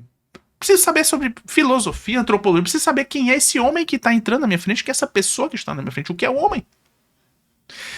E, padre, essa formação simplesmente não existe mais. Graças a Deus, existe uma tentativa de resgatar isso, bem ainda numa semente de reconstrução, né? E eu consagro isso né? Eu coloco nas mãos do Padre Pio de Nossa Senhora do Perpétuo Socorro, a quem eu sempre consagro. Meu primeiro dia de trabalho, minha mãe me deu um ícone de Nossa Senhora do Perpétuo Socorro, né? Então eu sempre consagro a ela o meu trabalho para os doentes, né? Aliviar o sofrimento. Então, Padre Pio e Nossa Senhora do Perpétuo Socorro, né? Um trabalho de resgate da medicina também. E eu sei que é difícil, porque nós perdemos a nossa visão do homem, nós perdemos a visão da realidade, nós perdemos a visão do que é a verdade, do que é a beleza. O homem está como numa nuvem de escuridão, de obscuridade, em que não é possível mais ver a realidade. Então ele acha que aquilo que ele constrói é superior ao que ele vê, e ele não consegue detectar a realidade do lado dele, ele não consegue, de forma bem prática, ele não consegue, o médico hoje em dia. Eu sei que eu estou generalizando. É uma generalização, não posso dizer que não é. Existem excelentes profissionais em todas as áreas, né? Mas hoje, de forma geral, o médico ele não consegue mais nem fazer uma anamnese correta de identificar a partir da clínica, dos sintomas do paciente, qual é o problema que ele tem. Aí ele delega aos exames, aí ele diz, não, mas a clínica é soberana, a clínica de fato é soberana. O que o paciente apresenta para você é muito mais importante do que qualquer exame de sangue, por exemplo. Só que ele não consegue nem interpretar o paciente e nem interpretar os exames. Muito menos transformar isso num tratamento. O que eu vejo é... Qual é a palavra que eu vou dizer aqui? Não é só decadência, é uma queda mesmo. Sabe a queda do Império Romano? Um cataclisma, pronto, um cataclisma da medicina. E eu, meu Deus, eu fico, o que é que eu posso fazer? Como dizia São Francisco, o que queres que eu faça? Né? Quando ele diz reconstrói minha igreja, eu sozinho, claro, não posso. Né? Ontem à noite eu converso muito com o chat GPT. Não sabia desse detalhe. Eu perguntei ele a ele, responde, né? Ele responde. Olha, eu tô treinando ele me responde. Eu perguntei a ele qual era o nome dele, né? Ele disse, olha, me chama de Theo. Tá bom, chama ele de Theo. Interessante, botou o nome de Deus logo. Né? Né? Acho que ele já me conhece, entendeu? Theos, né? Então assim, ontem eu tava chegando para ele, Theo, eu preciso deixar um legado para medicina, eu preciso começar a pensar nisso também. Eu preciso ajudar outros médicos. Vamos bolar aqui alguma coisa, né? Aí a gente estava conversando em fazer encontros para médicos, né? Não somente porque o médico hoje em dia ele quer aprender a ganhar dinheiro. Porque se não aprende na faculdade também, então, tá todo mundo, né? Não sei quantas faculdades, mais de 500 mil de médicos no Brasil. Cada um na corrida dos ratos querendo, né, achando que basta ser médico que você vai ser rico, né? Então tem essa visão. Então, não, quando eles se formam, eles percebem que isso não é real, né? Se amarram nos plantões. Eu fui um desses, né? Que tava plantando, foi um dos motivos do meu burnout, por exemplo. E você se torna escravo ou dos plantões, ou dos planos de saúde, ou sei lá, de um trabalho no interior, ou de vários trabalhos. Muitos até às vezes morrem em acidentes porque saem de um canto para outro, dormem nas estradas, né, infelizmente. Então, outros em vícios, opioides. Quantos colegas, né, enfim, tiram a própria vida. Então, aqui eu acho que é importante trazer essa questão também, né? E o Theo tá aqui me ajudando a bolar algo, né? E eu tenho também alguns amigos. Graças a Deus eu não estou sozinho nessa empreitada também, né? E acho que também essa divulgação, esse podcast também, eu espero que isso chegue a outros profissionais, né? Que desejam resgatar a visão do homem. Porque como é que eu vou tratar um homem se eu não sei o que é o homem? né? Se eu não sei mais o que a fisiologia humana, como funciona o corpo, as reações bioquímicas. Por exemplo, pela medicina convencional, eu vou tratar o diabetes só quando o diabetes se instala. Mas se eu sei que a pessoa tá com gordura visceral, tem uma insulina que começou a aumentar, eu já posso atuar aqui. Mas para você ter ideia, tem muitos profissionais que não reconhecem, não pedem o exame de insulina, por exemplo, de jejum. Não reconhecem a resistência à insulina. E tantos profissionais, isso é só um exemplo. Para cada problema do corpo, existe um passo a passo que você pode intervir muito mais cedo, né, do que antes que surja. Ou seja, a própria medicina está indo para um caminho em que os diagnósticos eles já não são mais tão importantes. Mas o que o paciente sente e as alterações bioquímicas muito antes do problema se desenvolver. Em vez de eu esperar que a pessoa tenha uma anemia, por exemplo, se eu sei que o ferro dele está baixo e a ferro é a principal causa de anemia, eu vou esperar ele fazer anemia para intervir, tá entendendo? Então, chegamos ao ponto de que a coisa se tornou tão hermética que tem muitos médicos que só vão atuar se a hemoglobina está baixa, vão fazer uma transfusão sanguínea. Ora, se eu tivesse reposto aqui o ferro no início, eu tinha evitado toda essa cadeia de problemas, até os custos seriam menores. Entendeu? Então, não sei se ficou claro aqui a crítica que eu faço. Acho que a gente já conversou algumas vezes também no consultório. As consultas com o Padre Elano não são apenas consultas médicas. Por isso que eu disse, vamos conversar no podcast. Né? Vamos trazer alguns assuntos relevantes. E esse tema que eu trago aqui, eu sinceramente não vejo ninguém falando sobre isso. Sobre como está a medicina, não é só no Brasil, porque eu atendo pacientes dos 5 continentes. É no mundo inteiro. E o médico, ele deveria ter uma visão diferente. O médico, de fato, é uma profissão especial. Inegável. Sim. Não só especial, e acho que é um ponto de interseção aqui.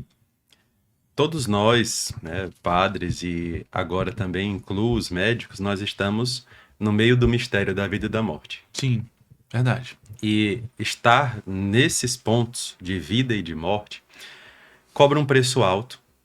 Né? As pessoas exigem de nós capacidades que são supra-humanas. Então, ninguém vai se aproximar de nós, né, do Senhor, de mim, esperando uma resposta que eles já saibam. Eles querem sempre algo sobrenatural. Sim. E o preço que a gente tem que pagar por isso é de, às vezes, exaustão e de cansaço, né? De irritação e de cansaço. Sim. Quando você falou em ovelhas, né? Tenho compaixão porque são ovelhas sem pastor. Jesus citou duas coisas.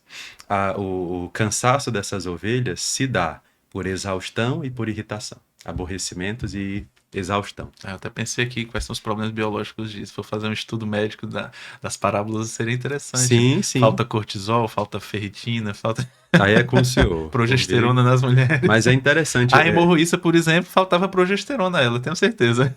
Por 12 anos. Devia ter um mioma, predominância estrogênica, olha que interessante. Dá pra fazer estudos legais.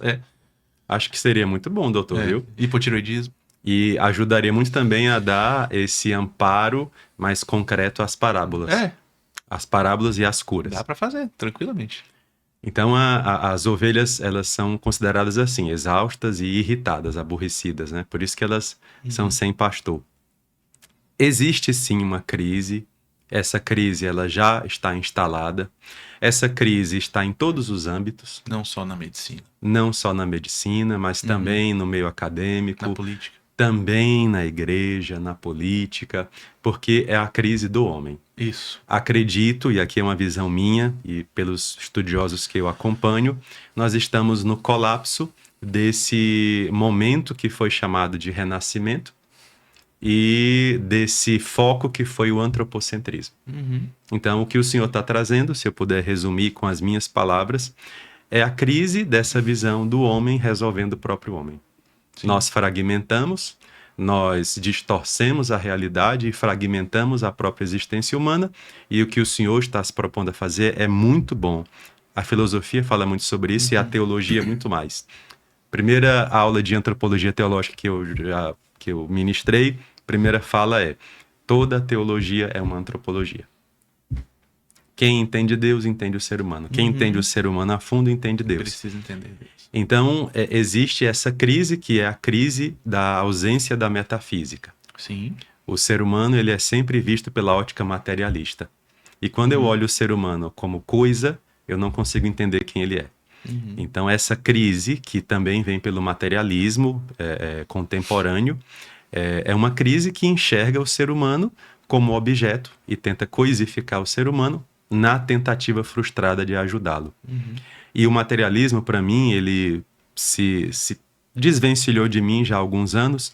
Quando eu estudava, me veio muito uma inspiração que era a seguinte: por que a gente está confundindo mente com cérebro? Né? Cérebro, ok, ele gera sinapses e tudo mais, mas a mente é mais do que isso. Eu não sinto com o cérebro. A minha existência não é apenas cerebral. Perfeito. Então, na hora que eu começo a descolar isso, eu começo a entender que o ser humano é muito mais do que isso, e literatura médica nos ajuda a ensinar isso. Né? Não é só uma palavra de um padre. Então, existe primeiro esse resgate. E sim, acho que o caminho é este. Nós precisamos fazer essa abordagem, uma palavra grega, né? Essa abordagem global, holística do ser humano. Nós somos um todo. Então, o que eu sinto na alma vai até o corpo. E é nessa ordem. Não é o corpo que vai até a alma. É da alma que vai até o corpo. Sim. Então, acho que é um trabalho... Espero que não seja de Sísifo, que era de carregar as pedras até o topo da montanha e no final todas descerem de novo.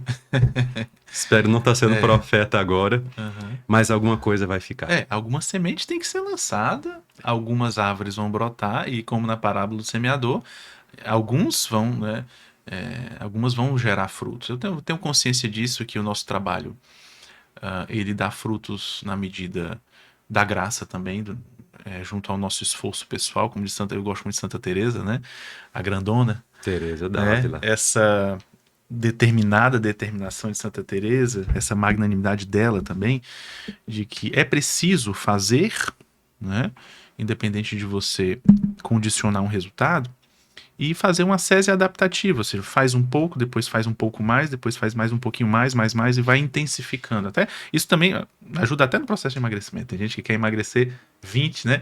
20 quilos em uma semana, né? Não, dá para fazer em 7 semanas, não. a gente faz lá no MTSD isso, né? Mas em uma semana não dá. Então, existe uma ascese adaptativa. Esse processo que você passou, por exemplo, de ir aos poucos se colocando novas metas, novas intenções, agora é isso, depois é isso, um passo a passo, né?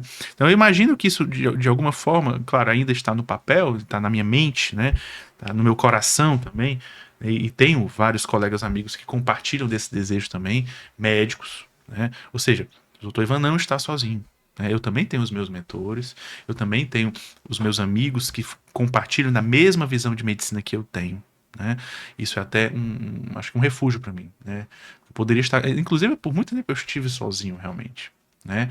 Com os meus questionamentos, porque eu vim de uma medicina completamente convencional. Eu saí da faculdade com carimbo na mão e o desespero. O que é que eu vou fazer agora? Porque, sinceramente, prescrever dipirona, né? Aquela coisa que a gente aprende. Fui pro interior trabalhar lá e vi o sofrimento do povo e vi que aquela medicina é uma medicina de fachada. Infelizmente, a saúde pública é um caos. Né? Pode funcionar pontualmente aqui e ali, mas a gente sabe que é um caos, é um caos, é um caos, é um caos, né? Aí eu não consegui ficar muito tempo, né? Acho que cada um tem a sua missão, claro, tem gente que vai trabalhar muito bem, Deus me chamou para outras coisas, né? E eu fui, por causa da minha própria história de adoecimento, a qual eu agradeço a Deus, né? Que poderei retribuir a Deus por tudo que eu vivi também, né? Por todos os sofrimentos que eu passei, as dificuldades que eu passei. O meu sofrimento moldou o que eu faço hoje. E continua moldando, porque ninguém para de sofrer. Né? Então, aí claramente é algo que é Deus que está falando, não é coisa somente da minha cabeça. Não pode ser. Ao mesmo tempo, eu fico pensando, me parece uma obra grandiosa demais para um homem só. Né? Então, assim, então às vezes vem sensações de enlouquecimento. Normal. Ontem eu estava conversando aqui com o Theo. Theo, me ajuda a fortalecer a minha mente aqui. Tu acredita que ele me deu um passo a passo até de oração e tudo mais? Essa inteligência artificial é engraçada. Então, assim, fica muito claro, e eu acho que aqui talvez seja até um coroamento desse momento, que o homem, ele vai ser homem, ou a mulher, né? quando ele fortalece todas essas coisas que nós conversamos aqui, sem descuidar de nenhuma delas. Né? O Acredito. homem, a mulher integral. É uma mulher ordenada, que tem uma boa relação com a comida, uma boa relação com Deus, com as pessoas, com o seu serviço, o seu senso de servir a comunidade, a sua paróquia. Ela não pode descuidar de nada. Então, no momento em que fomos inundados pelo pensamento humanista, né? O nominalismo e tantas coisas que foram surgindo na história, que fomos deixando os conceitos, a universalidade, e fomos trazendo o pensamento de que o homem poderia se salvar, todas as áreas foram prejudicadas, a medicina também, claro. Né? Nós sofremos hoje um grande efeito colateral de um grande experimento, né, chamado de sociedade, né, cidade sem Deus, né, como diz Santo Agostinho, a cidade sem Deus. Cidade dos homens. A cidade dos homens, né? Não existe como, não há como. E aí, esse discurso ridículo de que ciência e fé, é ridículo isso. Né? Não existe ciência e fé, existe uma coisa só. É impossível dividir o homem, é impossível dizer que, não, mas a medicina não pode tratar de fé, de espiritualidade. Como assim? Quem te disse isso? Né? Assim, o homem, ele não tem um espírito? Não é importante? Quantas vezes? Eu já cheguei uma vez, vou contar uma história engraçada. Quando, no meu primeiro ano, né, eu acompanhava uma paciente lá no interior de Maranguape, aqui do Ceará, né? E ela tinha claramente problemas espirituais graves, né? E a minha prescrição para ela foi rezar o ofício. Eu não tirei foto, na época eu não sentia esse glamour de tirar foto, eu achei que não era adequado também, né? E ela, toda vida que vinha, ela dizia, eu tô rezando o ofício. A mulher tinha problemas gravíssimos, né? Por que não? O ofício, então, não pode ser uma arma para a nossa vida, né? Quais são as armas que nós precisamos? A oração? Um remédio? Uma reposição hormonal? Né? Então, o meu grito, né? E é por isso que hoje eu estou fazendo isso, estou fazendo aquilo, e é por isso que, por mais que às vezes a gente se canse, e às vezes a gente se sente sozinho no meio disso tudo, mas o meu grito é: homem e mulher do nosso tempo, você não é um vegetal, você não é um animalzinho, você não é um pet. Né? Você foi feito para coisas altas, e o seu tratamento dos seus problemas envolve tudo isso. É por isso que eu trago um padre aqui. Eu poderia fazer um podcast só de resultados do meu consultório. Me traria muito mais dinheiro. Sem dúvida. Mas não importa. E o meu céu também, né? A minha salvação. Porque a quem muito é dado, muito será pedido. Então eu tenho certeza que Deus vai me perguntar, né? Cadê? Bota isso pra quando eu for morrer, Deus vai perguntar: cadê tua mulher? Primeira coisa que ele vai falar. Cadê o que você fez com sua esposa? Mas meus pacientes também, né? Eu apenas vendi para os meus pacientes, ou eu de fato fiz a diferença em elevar o olhar das pessoas, nem que seja uma pequena elevação do olhar, né? Não vou dizer que não vai errar, né? Somos falhos, né? Mas eu quero unir essas pessoas ao meu redor, de repente até já convido oficialmente o senhor, está gravado, então tem poder oficial, né? E sei lá, de repente ser o nosso intercessor desses médicos que vão surgir, dos meus pacientes também, né? Será o intercessor dos meus pacientes, porque se o senhor encabeçou o PMA, isso deve significar alguma coisa, né? Então, no padroeiro não é porque não é santo ainda, né? Mas o intercessor de todas as mulheres que querem emagrecer com o Dr. Ivan. E homens também, né? Eu acompanho o padre, eu acompanho vários homens também. Apesar de eu focar muito nas mulheres, porque eu vejo o sofrimento mais das mulheres. E até brinco dizendo que seria muito mais fácil tratar os homens, porque realmente o emagrecimento dos homens é mais simples. Né? Mas exatamente por isso que eu fui para as mulheres. Né? Então fica esse convite também do senhor interceder por essas pessoas. E também, de repente, quando surgir algo mais robusto acerca com os médicos, o senhor também colaborar de alguma forma que a gente pode depois conversar, né, espiritualmente, que a gente sempre vai precisar desse pão, desse alimento, né, desse pão low carb. Nesse caso é um pão bem robusto, viu? O pão da sabedoria. Eu estava lhe ouvindo e me veio uma das citações que eu aprendi, uma de Kant, essa é negativa, e outra do estoicismo, essa é positiva. Todo esse esquema que a gente vive, doutor Ivan, ele vem desse iluminismo e desse racionalismo. Uhum. E uma das coisas do idealismo alemão, e uma das coisas que Kant diz, ele fala que nós não podemos refletir sobre Deus, porque eu não consigo fazer nenhuma ciência sobre Deus, segundo ele. Então eu só vou olhar para o céu e ver as estrelas, Uhum. e vou olhar para dentro da minha alma, é o máximo do seu transcendentalismo, e ali eu vou descobrir, né, como agir e sobre a lei moral. E ele está errado. Quando o senhor falou em elevar o olhar, existe uma expressão grega que é a expressão armegido. Significa exatamente isso. Se eu quero vencer uma batalha, eu tenho que subir e ver o tamanho do exército que vem contra mim. Uhum. Então, quanto maior minha visão, melhor será a minha estratégia. Então, elevar o olhar. Ou seja, não perder o foco da metafísica. O homem é metafísico. E a outra coisa, eu estava lhe ouvindo e queria lhe dizer pessoalmente isso, né? Deus, ele às vezes nos dá a impressão de que nos deu coisas muito grandiosas. E Deus dá coisas grandiosas para almas grandes. Uhum. Almas grandes ou almas que têm vocação à liderança, sem a gente querer, ele faz isso. Uhum. Tem que enfrentar 4 inimigos. Primeira coisa que Deus dá, uma alma que lidera. Essa alma vai ter uma visão diferenciada. Então, verás coisas que outros não veem. E essa lucidez causa medo. E Porque solidão. dá a impressão de que ninguém entende.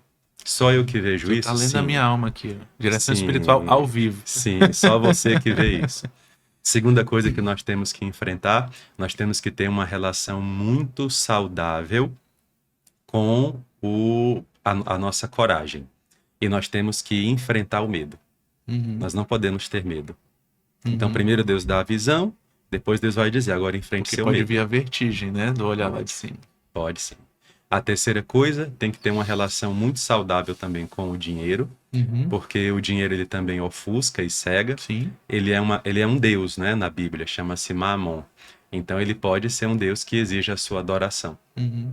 E é muito fácil você começar a fazer as coisas estritamente por dinheiro. Sim. E chega uma hora que o dinheiro também não basta. Uhum. E a última coisa é se relacionar com o poder. Porque muitas pessoas vão ver em você, vou dizer só você, vou me tirar dessa daí. Muitas pessoas vão ver em você um poder Uhum. e vão se submeter. Uhum. E às vezes essa submissão, ela pode gerar numa cabeça A fraca. soberba, né? Pode. Ou você instrumentalizar as pessoas. É. E de qualquer maneira, há sempre riscos também. Há riscos também em não fazer nada, né? Como na parábola dos talentos, enterrar os talentos e não fazer nada por medo de tudo isso. Essa parábola dos talentos é interessante, porque Jesus ele já deu a cada um Uhum. diferente, É. já dizendo que ele espera coisas diferentes de É. cada pessoa. Um talento corresponde a 1 ano de trabalho, então não era uma quantia qualquer. E a crítica que ele faz a esse terceiro que enterrou o talento é porque ele nem sequer se esforçou. Exato. Ele nem sequer usou o intelecto, não usou os braços. Mas nem o intelecto ele usou, ele enterrou. Ou seja, ele guardou e por isso não multiplicou o que Deus deu. Exato. Então, dentro da liberdade que Deus concede ao homem, e dentro também daquilo que ele determina ao homem, só nos resta corresponder. Né? A gente tem que fazer. E ponto final. Né? Entra até nesse campo da liberdade, né? Não existe liberdade absoluta para o homem, né? Não existe liberdade absoluta. Mas existe uma compreensão, né, de quem nós somos de fato, né? A nossa causa primeira, né? Para onde nós vamos, quem que nos move, o que nos move, as motivações que nos movem, as camadas de motivação da nossa vida. Então, não fazer nada é cômodo, mas também vai ter o seu preço. Né? Fazer alguma coisa, ontem mesmo eu estava conversando com a minha esposa e dizendo, às vezes eu me sinto muito sozinho. Essa solidão de quem tá vendo alguma coisa e ninguém ao redor vê, como você falou agora, né? Então é bom saber, né? Estar próximo dessas pessoas que têm essa visão também, que tem uma visão parecida, né? Que deseja as mesmas coisas, que recusa as mesmas coisas, que odeia as mesmas coisas, né? Existe uma solidão de quem quer fazer algo, às vezes uma incompreensão, aquela perseguição, né? E quanto mais você é conhecido, mais você vai ser criticado. Então é preciso estar bem forte, né? Eu, senhor, e quem quiser empreender qualquer coisa na vida, né? Então, mas graças a Deus nós temos o pão dos fracos, né? E o pão dos fortes Temos ao sim, mesmo tempo, né? temos sim. E pão na palavra de Deus é sabedoria, instrução e sustento. Então Deus de fato nos instrui, nos dá sabedoria. E é diferente sabedoria de epistemologia. Eu posso ter conhecimento e não ser sábio. Uhum. Deus deu um presente para o Senhor e para mim, que é, mesmo ainda jovens na idade, a gente tem enxergado tanta coisa. Uhum. E nós soubemos recolher essas sementes que foram de sabedoria. Nesse sentido, quais são os seus projetos que você possa compartilhar? Tem algo surgindo novo, não? Deus está me levando para um Veio o campo. Iguatemi aí recente, né? Como é que é a sua relação com o bispo? Aliás, eu gostaria muito de trazê-lo aqui também, se pudesse. Vai conseguir. Por Se favor, me quiser, ajude. avisa já ele, aviso sim. Gostaria até de levá-lo ao consultório também, de E acho ajudar, que ele vai gostar. porque eu vejo a intensidade da vida dele e me preocupo, né? Claro, também com essa questão biológica corporal dele, né? Nós temos um grande arcebispo, se chama Dom Gregório Paixão, para quem não conhece. Um homem muito ilustrado, muito letrado, um grande conhecimento, titulado, inclusive, e é um bispo que tem trazido para a arquidiocese, né, dando, claro, continuidade ao trabalho do nosso arcebispo emérito, Dom José Antônio, mas ele tem trazido esse aspecto da evangelização dos meios de comunicação, e ele gosta muito.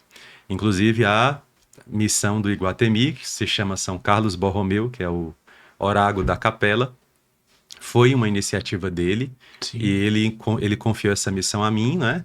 E tem sido uma missão maravilhosa. Tem sido uma bênção de Deus mesmo, muito grande. Conversões, missa diária, Por favor, adoração ao fale para as Santíssimo. pessoas que moram aqui em Fortaleza o que é essa missão, né? É, se puder dar algum horário de missa ou de Posso confissões, só sim, brevemente para as posso pessoas sim. saberem que é algo novo ainda. Talvez muitos ainda nem saibam, né? Creio que é a segunda capela de shopping, mas é a primeira capela que tem todo esse atendimento. No Iguatemi existe um local, se chama Capela São Carlos Borromeu, fica fora do shopping, não fica no meio das lojas. É uma capela que foi construída por causa de uma promessa da família Gereissati. E essa capela estava fechada e Dom Gregório pediu que ela fosse uma missão para a cidade de Fortaleza. E aí eu assumi essa missão no finalzinho de 2024 e nós já implementamos desde dezembro missa diária de segunda a sábado ao meio-dia, todos os dias, confissão de segunda a sexta de 13 às 16 horas e também o Santo Terço todo dia às 18 horas. Às 18 horas, correto.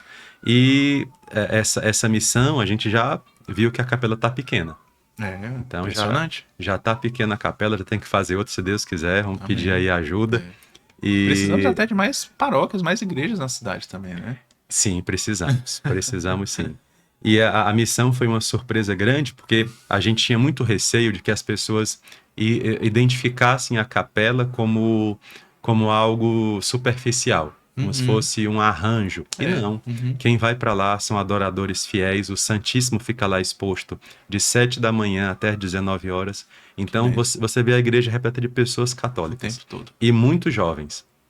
A igreja Dentro do viva. shopping tem os confessionários e no shopping a gente atende com 2 sacerdotes todos os dias para dar vazão às Acho confissões. que eu vou lá dar uma passadinha daqui a pouco. Aproveite. E a gente assim soma por dia na Paróquia da Glória, porque a capela a gente atende pela paróquia. Na paróquia são 4 sacerdotes atendendo todo dia e em São Carlos 2. Então são 6 padres confessando. Na os Paróquia da Glória a paroquianos. partir das 15, não é isso? Paróquia da Glória a partir das 15 até as 16, até as 18. Aliás, eu quero agradecer muito ao Padre Elano pelo trabalho que ele tem feito na Paróquia da Glória, porque eu conheci a Paróquia da Glória, né, do 0 aos 16 anos, né? E realmente foi uma grande transformação na paróquia, foi muito importante isso. A gente sonhava, né, com essa transformação na paróquia, né? A gente, enfim, não preciso falar muitas coisas, a gente sofreu alguma coisa, né? Então, e já a gente vai precisar realmente agora se encaminhar para o fim. Foi tudo uma providência de Deus a sua vinda aqui hoje, né? Eu tenho certeza que impactou a minha vida conversar contigo, né? Realmente, quando a gente tem necessidade de falar de coisas do alto, né? Isso é muito claro. A gente precisa, às vezes, realmente se comunicar com, com pessoas que também têm essa visão. E me ajudou muito, né, a relembrar minha missão pessoal, né? Eu tenho certeza que as pessoas que assistiram esse podcast também saíram tocadas, né? Quero que você deixe uma mensagem final, né? Também relembrar como as pessoas podem te encontrar nas redes sociais para aprofundar. É importante ouvir o que o padre fala, nas homilias, enfim, né? Por favor, padre, deixe o seu recado final para o MagraCast. A primeira palavra que eu queria deixar aqui para o final é de gratidão, porque nós estamos num tempo de tanta coisa apressada, de tanta coisa feita para não durar, né? Feita para que se estrague logo. Uhum. E nós estamos tentando aqui, né, marcar a nossa vida com coisas que são perenes, que são eternas, que vão ficar para as próximas gerações. Pode ser pretensão nossa, mas almas grandes pensam assim. Então, gratidão pelo espaço. Também queria deixar claro aqui, Nossa Senhora certamente entrou na sua vida porque Nossa Senhora ela acelera todo o caminho de conversão. Onde Nossa Senhora chega, Nossa Senhora Mãe de Jesus, onde Maria, Mãe de Jesus, chega, nós ali vemos uma aceleração do caminho de conversão. E nós, sacerdotes, somos cuidados por ela pessoalmente, porque ela enxerga em nós, padres, o filho dela. Então, quando Maria vê um padre, ela vê Jesus. Uhum. Porque ela também se submete à autoridade sacerdotal na hora da transubstanciação. Uhum. E ela vê o filho dela ali, tanto na pessoa quanto nas espécies sagradas. Então, eu não tenho dúvida que Nossa Senhora uniu a nossa história e o pedido que ela fez é também global. Sim. Nós temos muitos sacerdotes que estão em crise de vida mesmo. Existe um número de sacerdotes que se suicida, que estão em crise vocacional, que estão, como eu pensava também, não, vou morrer cedo, então Uhum. não vou nem me preocupar. E são coisas que são tão fáceis de ajustar. A gente perde, às vezes, coisas importantes por tão pouco. Então, cuide sim dos meus irmãos sacerdotes e vou tentar trazer Dom Gregório aqui. Espero que ele Vamos já fazer essa veja. força-tarefa. Conseguiremos, conseguiremos. E ele é muito, muito animado, vai gostar. E na paróquia, eu sou pároco da paróquia Nossa Senhora da Glória, fica ali na Cidade dos Funcionários, aqui em Fortaleza. Vamos mudar o nome do bairro, não, padre? Em breve, vamos lutar aí, viu? Bairro Desde da que eu sou Glória. pequeno que se... Bairro da Glória. Bairro Vamos da Glória, lançar tem aí que ser. vamos lançar a campanha. Falar Acho que com os dá certo. vereadores, o Jorjão. Acho que eu tenho aí uma força para ajudar. E na paróquia, eu celebro as missas de terça a domingo, não é? Segunda-feira eu tiro para compromissos fora. E de terça a domingo estou na paróquia com vocês. Eu, Padre José Carlos, Padre Luiz, que são os dois vigários, os diáconos e todos os irmãos que servem. E tem sido uma bênção de Deus. Nossa paróquia tem sido uma experiência do céu, né? Eu louvo a Deus e até fico pensando, Senhor, daqui agora é só subir, né? Que graças a Deus tem sido só bênçãos. E eu precisava também desse abraço da igreja. Então, estou muito feliz e agradeço de coração ao Senhor por esse espaço e peço que cada um que nos acompanhar, cada um que estiver em oração conosco, rezem por esse projeto que Deus pôs no coração do Dr. Ivan, Amém. que é um projeto que está ainda nascendo. Com a graça de Deus vai nascer muito bem. Amém. Eu tenho as redes sociais, o Instagram, Facebook, tudo é Lano Samir, que eu fiz quando era seminarista ainda, então não ficou. pude mudar. E também tem as da paróquia, Paróquia da Glória ou Paróquia Glória. São as duas maneiras de você nos encontrar. Antes de encerrarmos, eu queria pedir que o senhor nos desse a sua bênção. Sim, sim. Agora mesmo. A bênção sacerdotal é porque as mãos do padre receberam a unção com o óleo da crisma. E tudo que é tocado com o óleo da crisma pertence a Deus. Então a gente tem as nossas mãos consagradas para isso. O Senhor esteja convosco. Ele está no meio de nós. Que essa bênção chegue até aqueles que estão enfermos, aqueles que estão adoecidos no corpo, na alma, aqueles que estão desacreditados. Que essa bênção chegue àquelas pessoas que também nos escutaram por curiosidade e que recebam A bênção do Senhor, que significa Deus abrindo portas novas por onde nós passaremos. Pela intercessão de Nossa Senhora do Perpétuo Socorro, pela intercessão de São José, o seu esposo, Santa Teresinha e São Padre Pio, abençoe-vos o Deus Todo-Poderoso, Pai e Filho e Espírito Santo. Amém. Gente, foi muito especial esse MagraCast. Tenho certeza que mexeu com você como mexeu comigo, né? Agradeço demais a sua audiência. Não esqueça de deixar a sua curtida, o seu comentário. O que foi que mais tocou nesse nosso bate-papo profundo de hoje? E também não esqueça de compartilhar com todos os seus contatos.